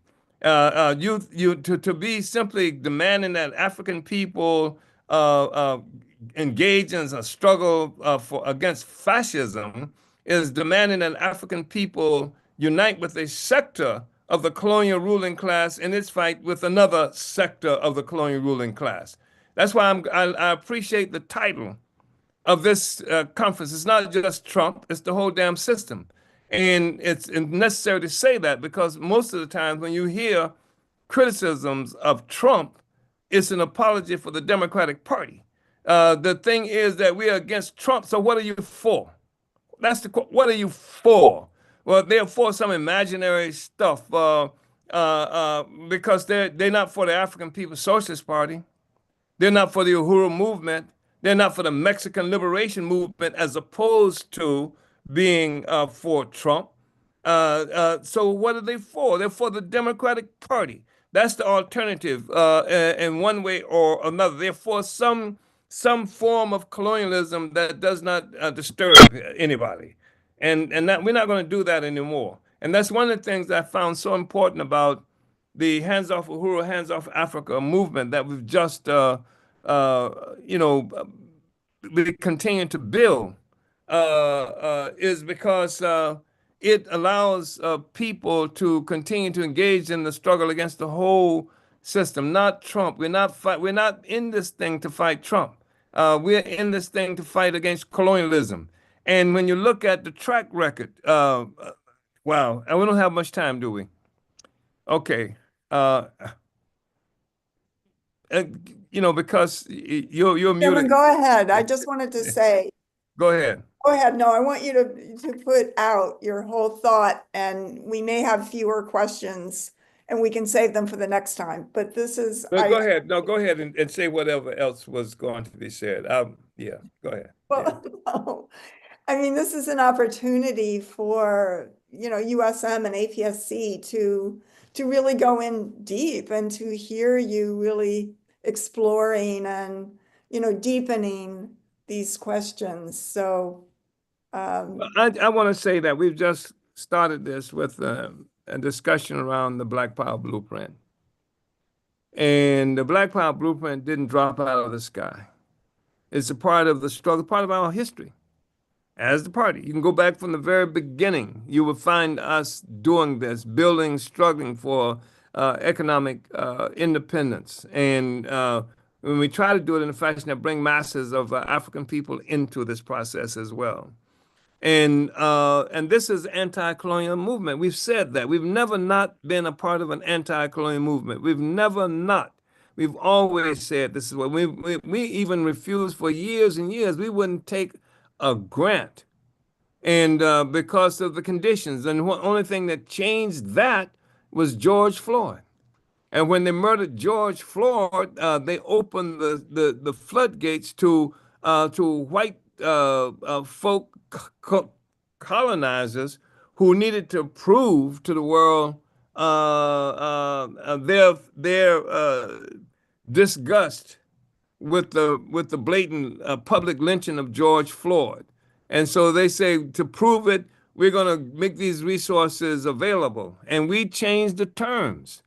We did not accept them. We changed the terms and characterized them as anti-colonial terms. This is what you're involved in, etc. So, we've been clear of what this struggle is about and what we are about, and also clear that in the final analysis, the power is in the people. Even when we talk about the reparations question, we've been doing reparations work now at least since the mid '70s. And we founded the African People Solidarity Committee, who has been doing reparations work seriously since around '85, and in a very serious fashion, reparations work as opposed to charity stuff that we had a lot of white people who give you charity and what have you, but that's not what we were looking for. And so the thing is that we changed the whole discussion around reparations. When we became involved in the reparations movement in a serious way, we moved this thing from payment for slavery. We said, no, no, no, no, that's not good enough. In fact, we don't just want payment for slavery. You don't owe us for that. You owe us for what happened 30 minutes ago. We're owed for all of the conditions that we live on a regular basis. You can't say just because we worked hard and stuff like that, therefore you owe us life. You owe us the fact that African people have a lifespan that's 6 or 7 years less than white people. How do you quantify that? You can quantify it because insurance companies do it on a regular basis in terms of how much, I forgot what this thing is called that they use as the basis of insuring people, etc. But that's just an example. And what's the difference? And we help to define this thing about the dual labor force and how people are paid differently, if they're Africans than if they're white people for the same work and what have you. So there's a tremendous amount of resources stolen, and so just to talk about that, just to talk about for slavery was not good enough. We changed that. One, two. We also changed the thing about, even as we talked about reparations from the state, from corporations and what have you, we understood that the fundamental issue was the people. One, in the first place, Africans. Africans had to be won to this understanding of reparations. This is what reparations, because the masses of African people didn't know about reparations.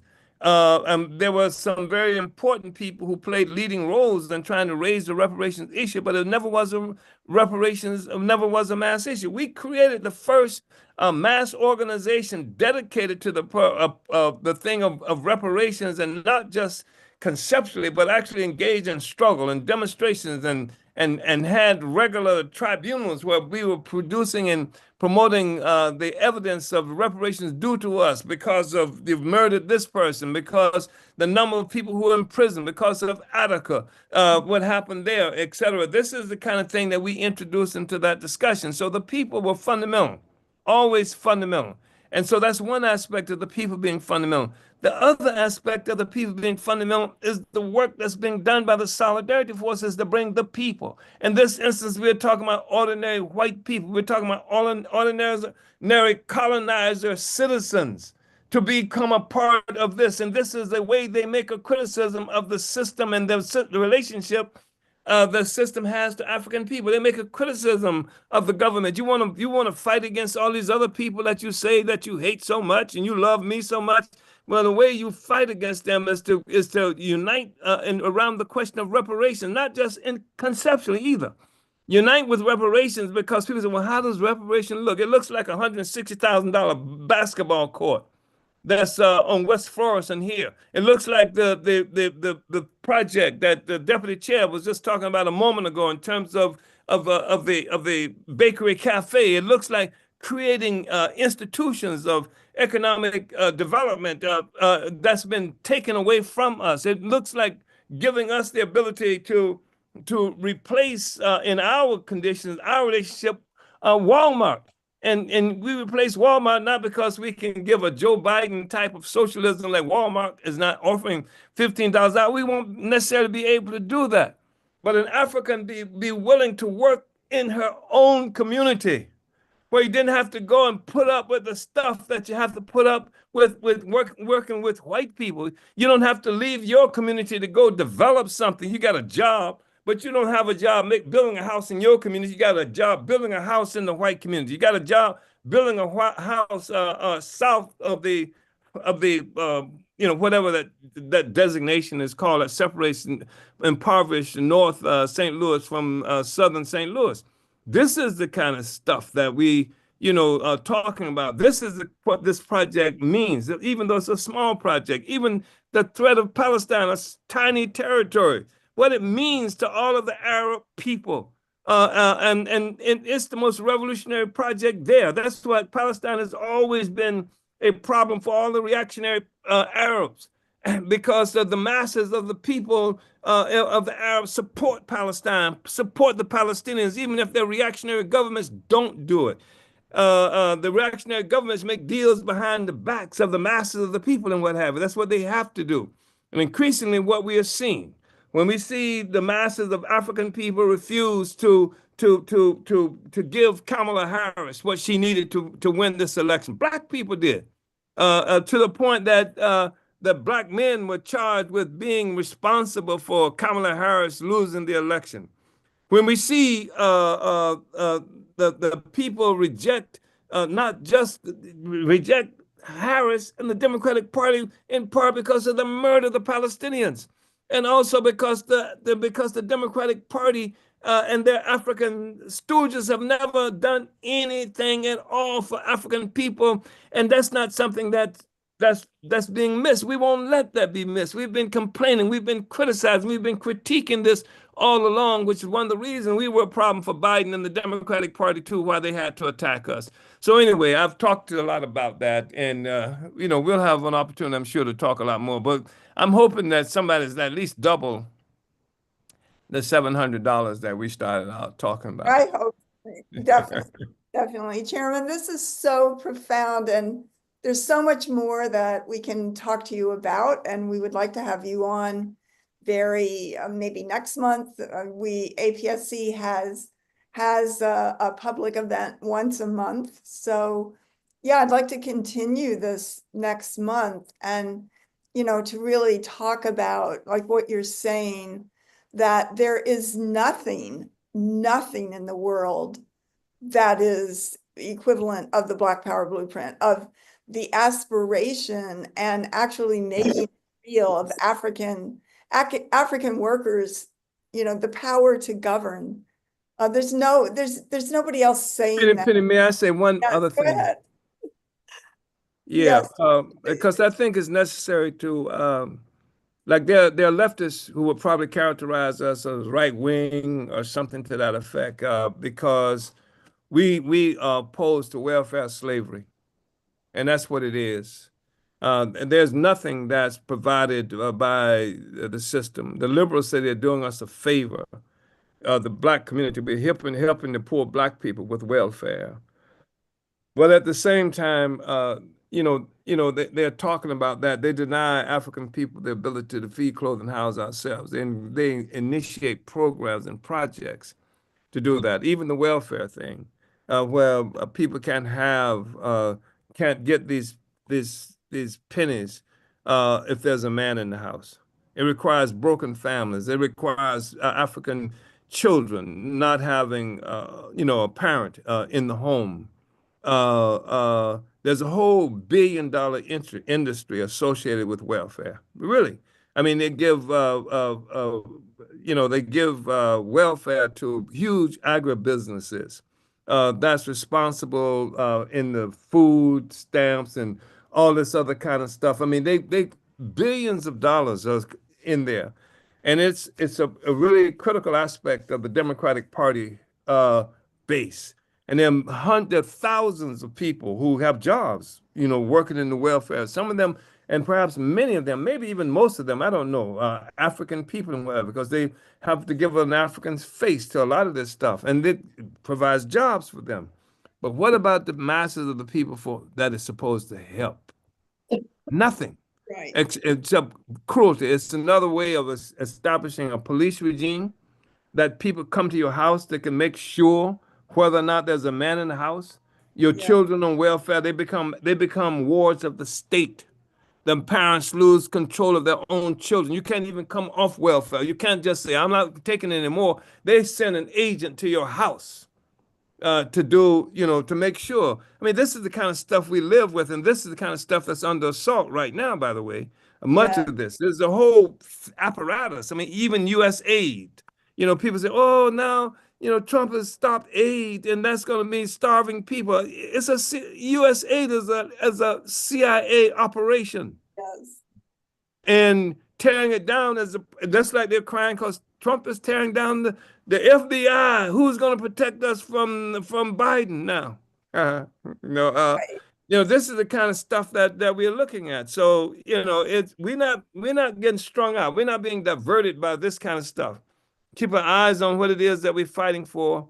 We want to neutralize the capacity of the colonizers to control us, and we've always said that the real democracy is centered on self-determination. Self-determination. That's democracy. That's what we said even before we started talking about the First Amendment and Bill of Rights as it relates to this case. That's where democracy is located, and that's the thing that we're going to continue to fight for. Uhuru. Yes, Chairman, thank you so much. This has been profound. Just the whole question for African people that the true expression of democracy is self-determination. This has been really, really powerful. We're gonna have to leave it here tonight because we have some more parts of this program. But Chairman, we do want to have you on. I'm inviting you now. We want to have you on next month as well Uhuru. to continue discussions. Thank you so much for being on. That was truly, truly profound. I mean, I want to get a recording of this. I want to listen to it again. I mean, it was truly amazing. So thank you. This has been $700, not much. We need a minimum of $700. Yeah. Thank you, comrades. Thank you for the work that you do. And it's very courageous work that you do. I remember, Penny, when you were chased, by trucks in St. Petersburg, Florida, for doing this kind of work by white people. And I remember the comrade who got a hairline fracture in her jaw for doing work around housing measure that we did in Oakland, California. I mean, I remember Comrade Ruby being choked out by cops in what is that, Oakland, California. Oakland, yeah. Yeah. And did you go to jail? Did you go to jail in Walnut Creek, Penny? Yes. I think Kitty did. I did. You did? Yeah. Yes, Yeah. I did. So, yeah, you got great. But they had a white people's jail, Chairman, there. There was nothing like the Oakland jail. That was a whole different. Oh, no. Oh, comrades. All right, Uhuru Chairman. Uhuru. Thank you so much. This is Relentless. relentless. And I'm going to turn it back over to Comrade Brendan. Uhuru, that was fantastic. Thank you so much, Chairman Omala Yeshitela. Thank you to APEDF President Onezene Yeshitela.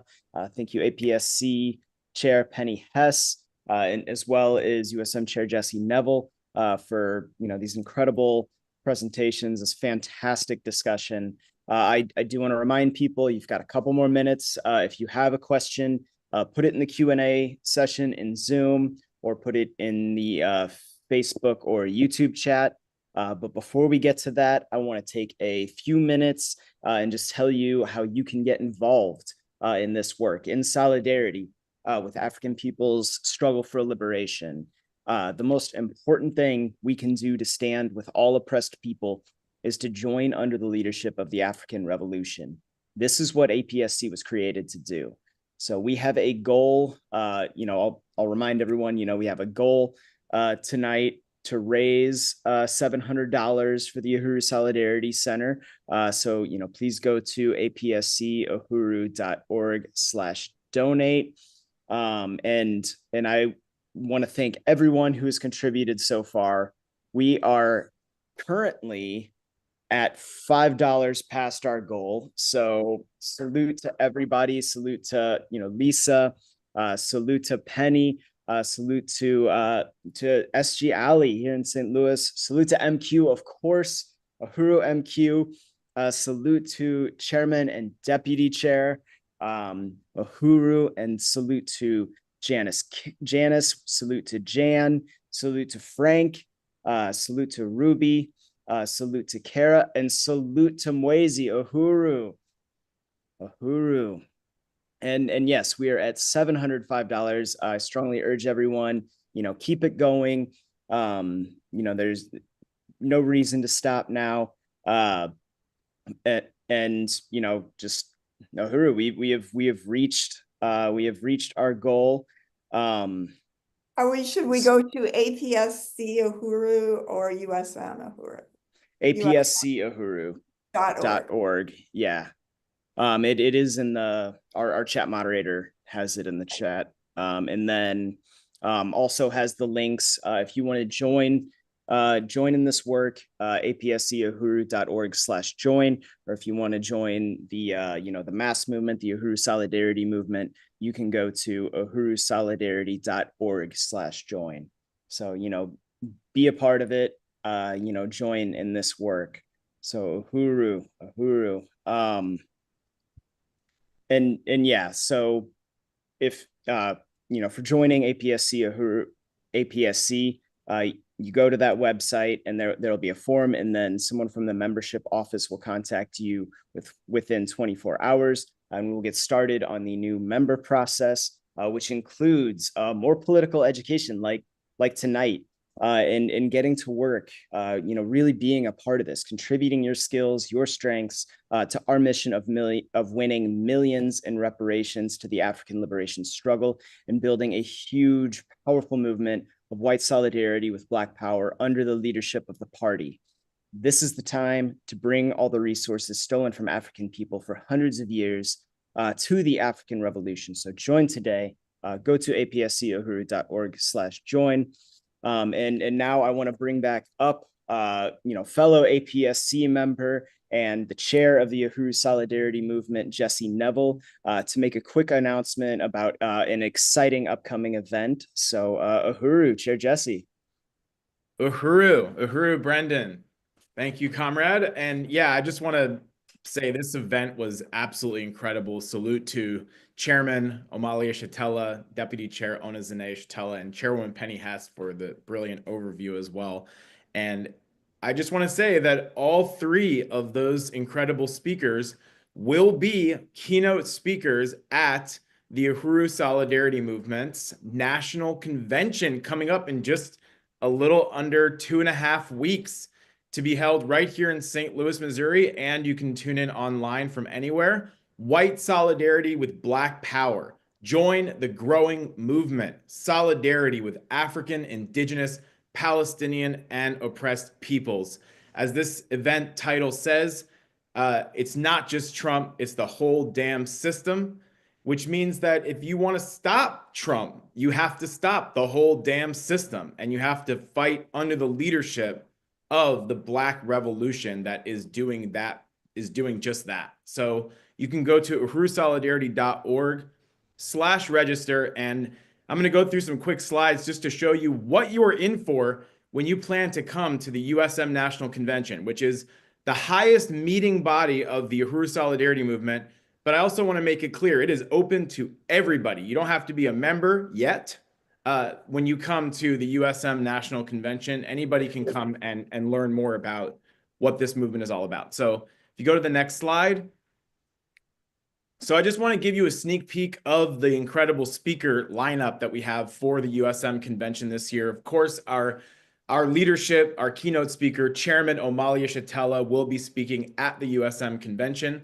A profound experience always to have the chairman there.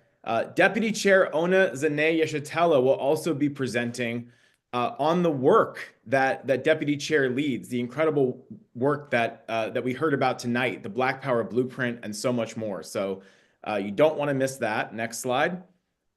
And another keynote speaker is our leadership from the African People's Solidarity Committee, Chairwoman Penny Hess, who will be speaking at the USM convention.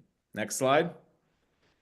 And I'm also excited to say that joining us at the convention will be the president of the African National Women's Organization, Yejide Orinmila, who will be participating virtually in several of our panels during the convention on that weekend. And joining us in person here in St. Louis is going to be Efia Nwangaza, who is a veteran of the Black Power movement of the 1960s and the Student Nonviolent Coordinating Committee, and just an incredible revolutionary force. So we're very honored and excited that we'll be able to have Efia Nwangaza with us at the USM convention. Next slide. And we will also be tremendously honored to host at the USM convention as one of our speakers, Nancy M., who is the co-founder of Existence is Resistance, as well as the director of Eyewitness Palestine, and who has also been a very important friend and supporter of Hands Off Uhuru for the last several years, to speak about the ongoing struggle for the liberation of the Palestinian people. Next slide. And our main campaign that USM will be really launching in a whole new way at the convention is the campaign to build the Reparations Legacy Project, to organize and win the moneyed sector of the white population, those of us in the white community who have access to resources, to come forward and take a stand of reparations by turning over those resources to African self-determination, not as a stand of charity, but as a stand of reparations. So we'll be talking more in depth about how you can be a part of building the Reparations Legacy Project. And next slide. These are some of the other workshops and panels that you will have the opportunity to participate in at the USM convention. The anti-colonial struggle is the driving force of history. How to talk to your community about reparations to African people. That's going to be like an interactive training workshop. The role of white people in the struggle for Black reparations. This is going to go into some of the history that the chairman was referring to earlier in terms of how the party forged and defined the principled role of white people in the anti-colonial struggle. We will also have a workshop on how we are going to be building our volunteer front of the Uhuru Solidarity Movement, the NTU volunteer program, which, as Deputy Chair always says, volunteers are the heart and soul of the movement. And I think this is the last slide. We will also have a tour of the Black Power Blueprint in North St. Louis, which is always so amazing to be able to see the work that the Uhuru movement is doing to build dual power, anti-colonial African working class power, self-government right there in North St. Louis. So you can go to uhurusolidarity.org/register, and we are getting registrations every single day from all over the country. And we're very excited that comrades are planning to come to St. Louis. There's still time to register. Registration is a sliding scale from $50 to $250, but we are not turning people away for lack of funds.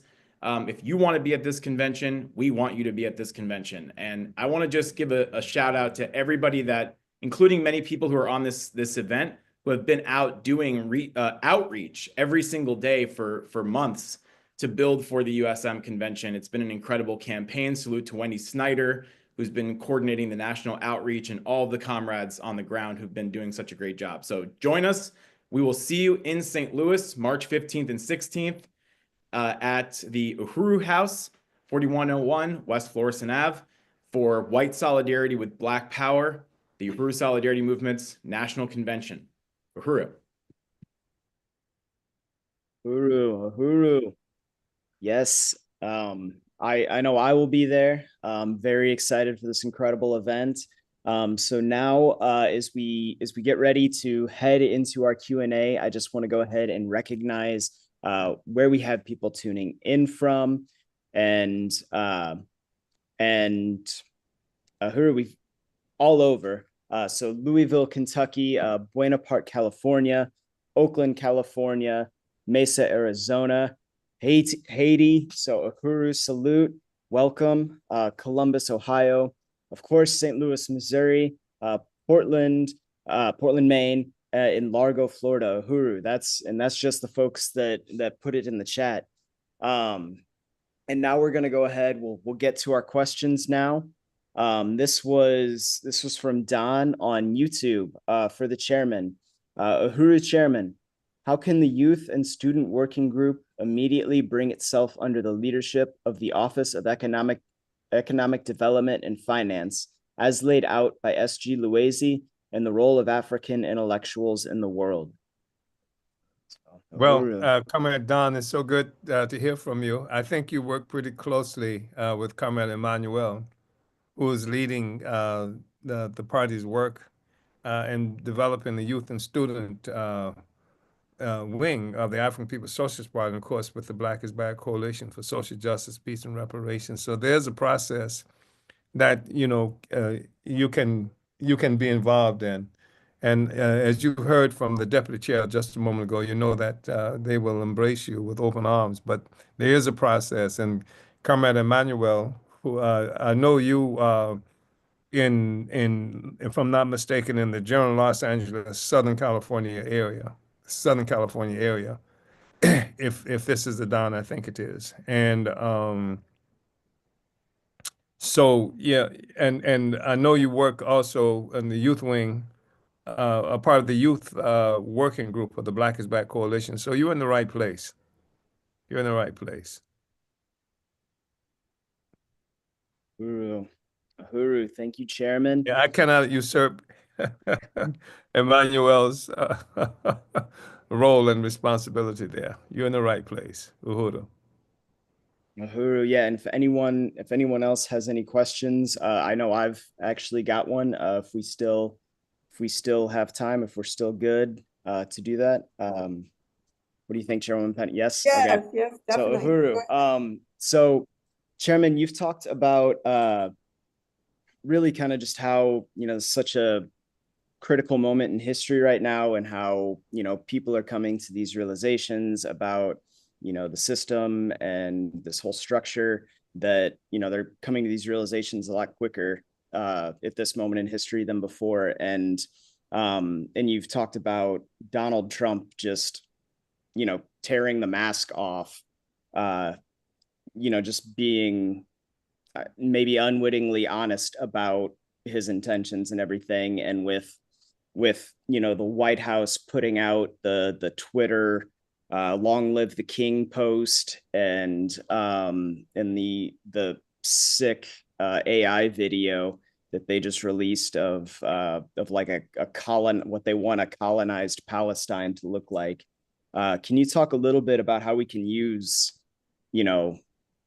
Trump and all of him, just taking the mask off the system? How can we use that to kind of further, our mission, the African Revolution? Well, thank you, Comrade Brendan. I'm sure you remember, although you'll be doing a little better than I, because I can't remember which one of them in particular. But one of the more recent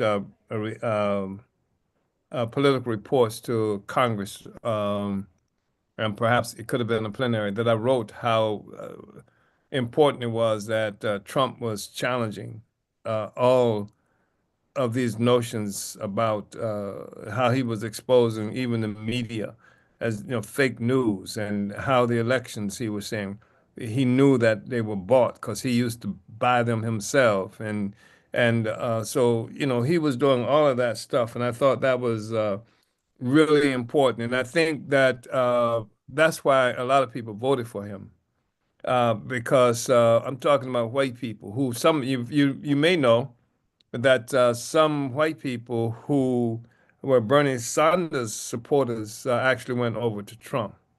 And because at one point, Bernie Sanders seemed to be against the system too. He was talking about socialism and criticizing such and such. And Trump was making severe criticism. Everybody's disgusted with the way the system affects them and their perception of themselves and the world. So they were ripe for somebody who would come along and thumb the nose at the rulers in this country, and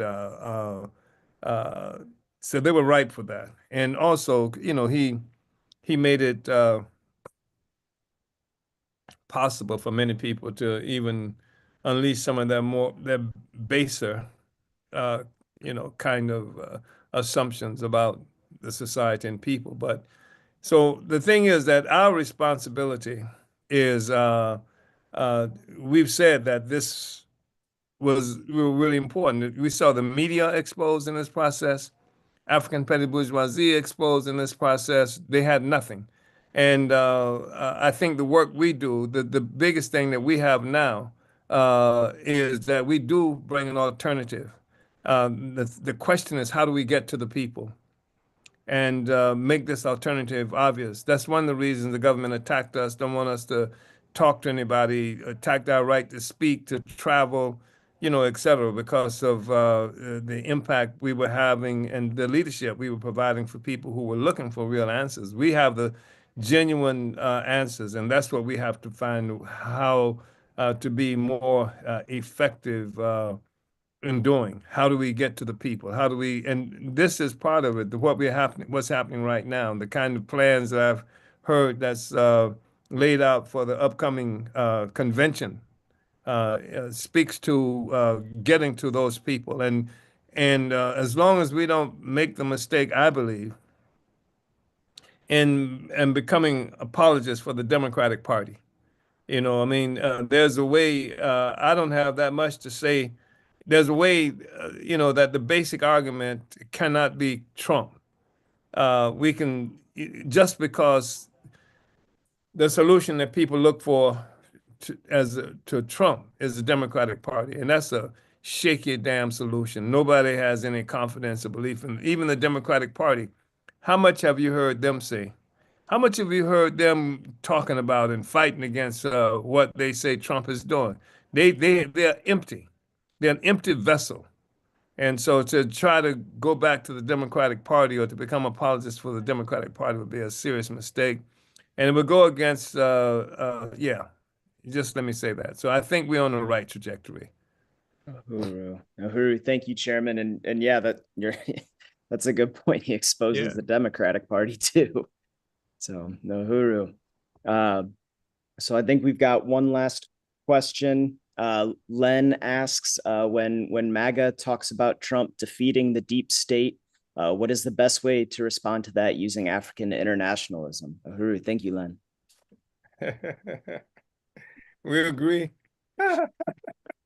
We agree. That's we've been doing that for a while now. I mean, fighting the state. They characterize it as deep if they want to. It's like somebody being partially pregnant. The state is the state is the state. It's the state. So but I think that it's good for these issues to be brought to the surface. I think that it gives us an opportunity to describe and define what the state is. That's what we were saying. I wrote about this some time ago when they first started talking about the deep state. We know what the state is, but the people who just hear the words deep state, we can strip it. We can help people understand what the state is. Yeah, and say, but Trump may not be a part of the deep state. The state is basic organization of coercion. Trump, let me just say this, yeah, that the elections in this country, and certainly that's true of the presidential election, is essentially a nonviolent contest for control of the state. These are contending forces among the ruling class. The ruling class, generally speaking, is not a homogeneous entity, although Trump is forging them into more unity than we've seen in a long time, or at least the appearance of that. And they have these various different interests, and they run candidates. You won't see a presidential election, or you haven't seen, where the main campaign managers were like lobbyists of some major corporations or another. In 2016, there was something like 16 contenders. This might have been just for the Republican Party nomination, and which was a statement of that the rulers were split, and each of them had their guys. It was almost like every man for himself because of the crisis. So they each had their own persons out there, that they were fronting for this election. And in this instance, when Trump won this election, he did not capture the control of the state. He was an anomaly. And the state was still being controlled by other forces who were close to the Clintons and, et cetera, et cetera. He didn't control the state. So they gave him no peace. They started indicting people who were close to him, indicting people who were part of his cabinet. They ended up, indicting, Trump himself, et cetera. And that's because he didn't have control of the state. That's the state. The state is an organ of coercion. It is to protect the status quo.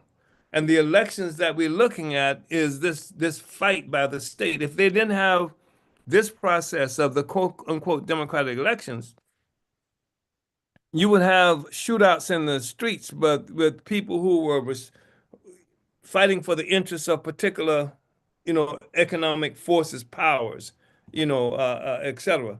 They don't do that much in the open now. I mean, we've seen them assassinate people. I mean, even Trump now is in his fight against the deep state has used executive power to open up the files on the assassinations of the Kennedys and Martin Luther King, done by the state. And so Trump didn't control, but he's cutting a mean swath through eliminating some of those forces who were supporters of other sectors of the bourgeoisie, and bringing his own forces and putting them in place. Even U.S. aid, that's a state entity, etc. So Trump himself is not the state, but those forces who run the thing, they're the state. Those forces who the military, the CIA. I've never seen the military and CIA handle so ruthlessly by a politician that's come to power as I've seen with Trump. Fire every damn body, fire the generals, fire everybody up and down the line, because that's what they run these elections for control of the state. Anyway, that's the point I wanted to make. I probably overtalked it, but yeah. Uhuru, thank you, Chairman. Yeah. We got another donation. Uhuru, I want to thank Paula for her donation, bringing our new total to $755. Keep donating. Oh, Uhuru, Chairwoman Penny. Is that Mermaid Paula? Where's Paula located? Uhuru, I don't know. Okay. You can let us know if she's Mermaid in the chat. If this is Mermaid Paula. I think it is. I think it is Mermaid Paula. Yes. Anyway, well, this has really been profound, Chairman. This is, wow, what a powerful discussion tonight, and so much appreciation from all of the people, all the comrades who are listening, who are here. And I know it was also on Facebook and YouTube, and people have been on those platforms as well. So really, really thank you so much, Chairman, for just for everything you are and that you represent the struggle of African people to govern, and just just all of the incredible political analysis of African internationalism that enables us as white people to see the world through the eyes of the African working class, which is an incredible honor to be able to join humanity. So I want to thank you so much for being on. We will continue this next month. I know there's a date for that. Maybe, I don't know if Comrade Lisa has the date of our next webinar, but maybe Yeah, Brendan. we do have some announcements, and then I think in the very closing, we're gonna say the date of our next APSC event. Okay, great. Great. Uhuru. Uhuru, comrades. Uhuru, Uhuru, Chairman, we are winning. Uhuru. Uhuru, we are Indeed, winning. we are. So just real quick before we move into announcements, I just wanted to ask, do any of our special guests have any final words before we get to announcements and close out? Well, we have to jump in, we have to jump off that pedestal, join in solidarity with African, indigenous, and colonized peoples everywhere, and we will be on the winning side. And that is a powerful, powerful thing to, to be part of changing the world. This is how we do Indeed. it. Indeed. Uhuru, Chairman, any final words for us? Vanguard up, comrades. Vanguard up. Relentless. Start up, Uhuru. relentless. Uhuru. Okay, so we've got some slides for our announcements. Okay. So, yep, there it is. On Friday, February 28th, the Northside Independent Neighborhood Association in St. Louis has put out the call to support the 24-hour economic blackout to demonstrate the power of the people. Do not spend money at Amazon, Walmart, Best Buy, etc., but buy Black power. Support local Black businesses, spread the word, and document your actions that day. For more info, please email info@ninastl.org. On Saturday, March 8th at 3 p.m. Eastern, 2 p.m. Central, join the Hands Off Uhuru Fight Back Coalition and the official Leonard Peltier Support Committee for an event celebrating victory for Leonard Peltier, victory for the Uhuru 3.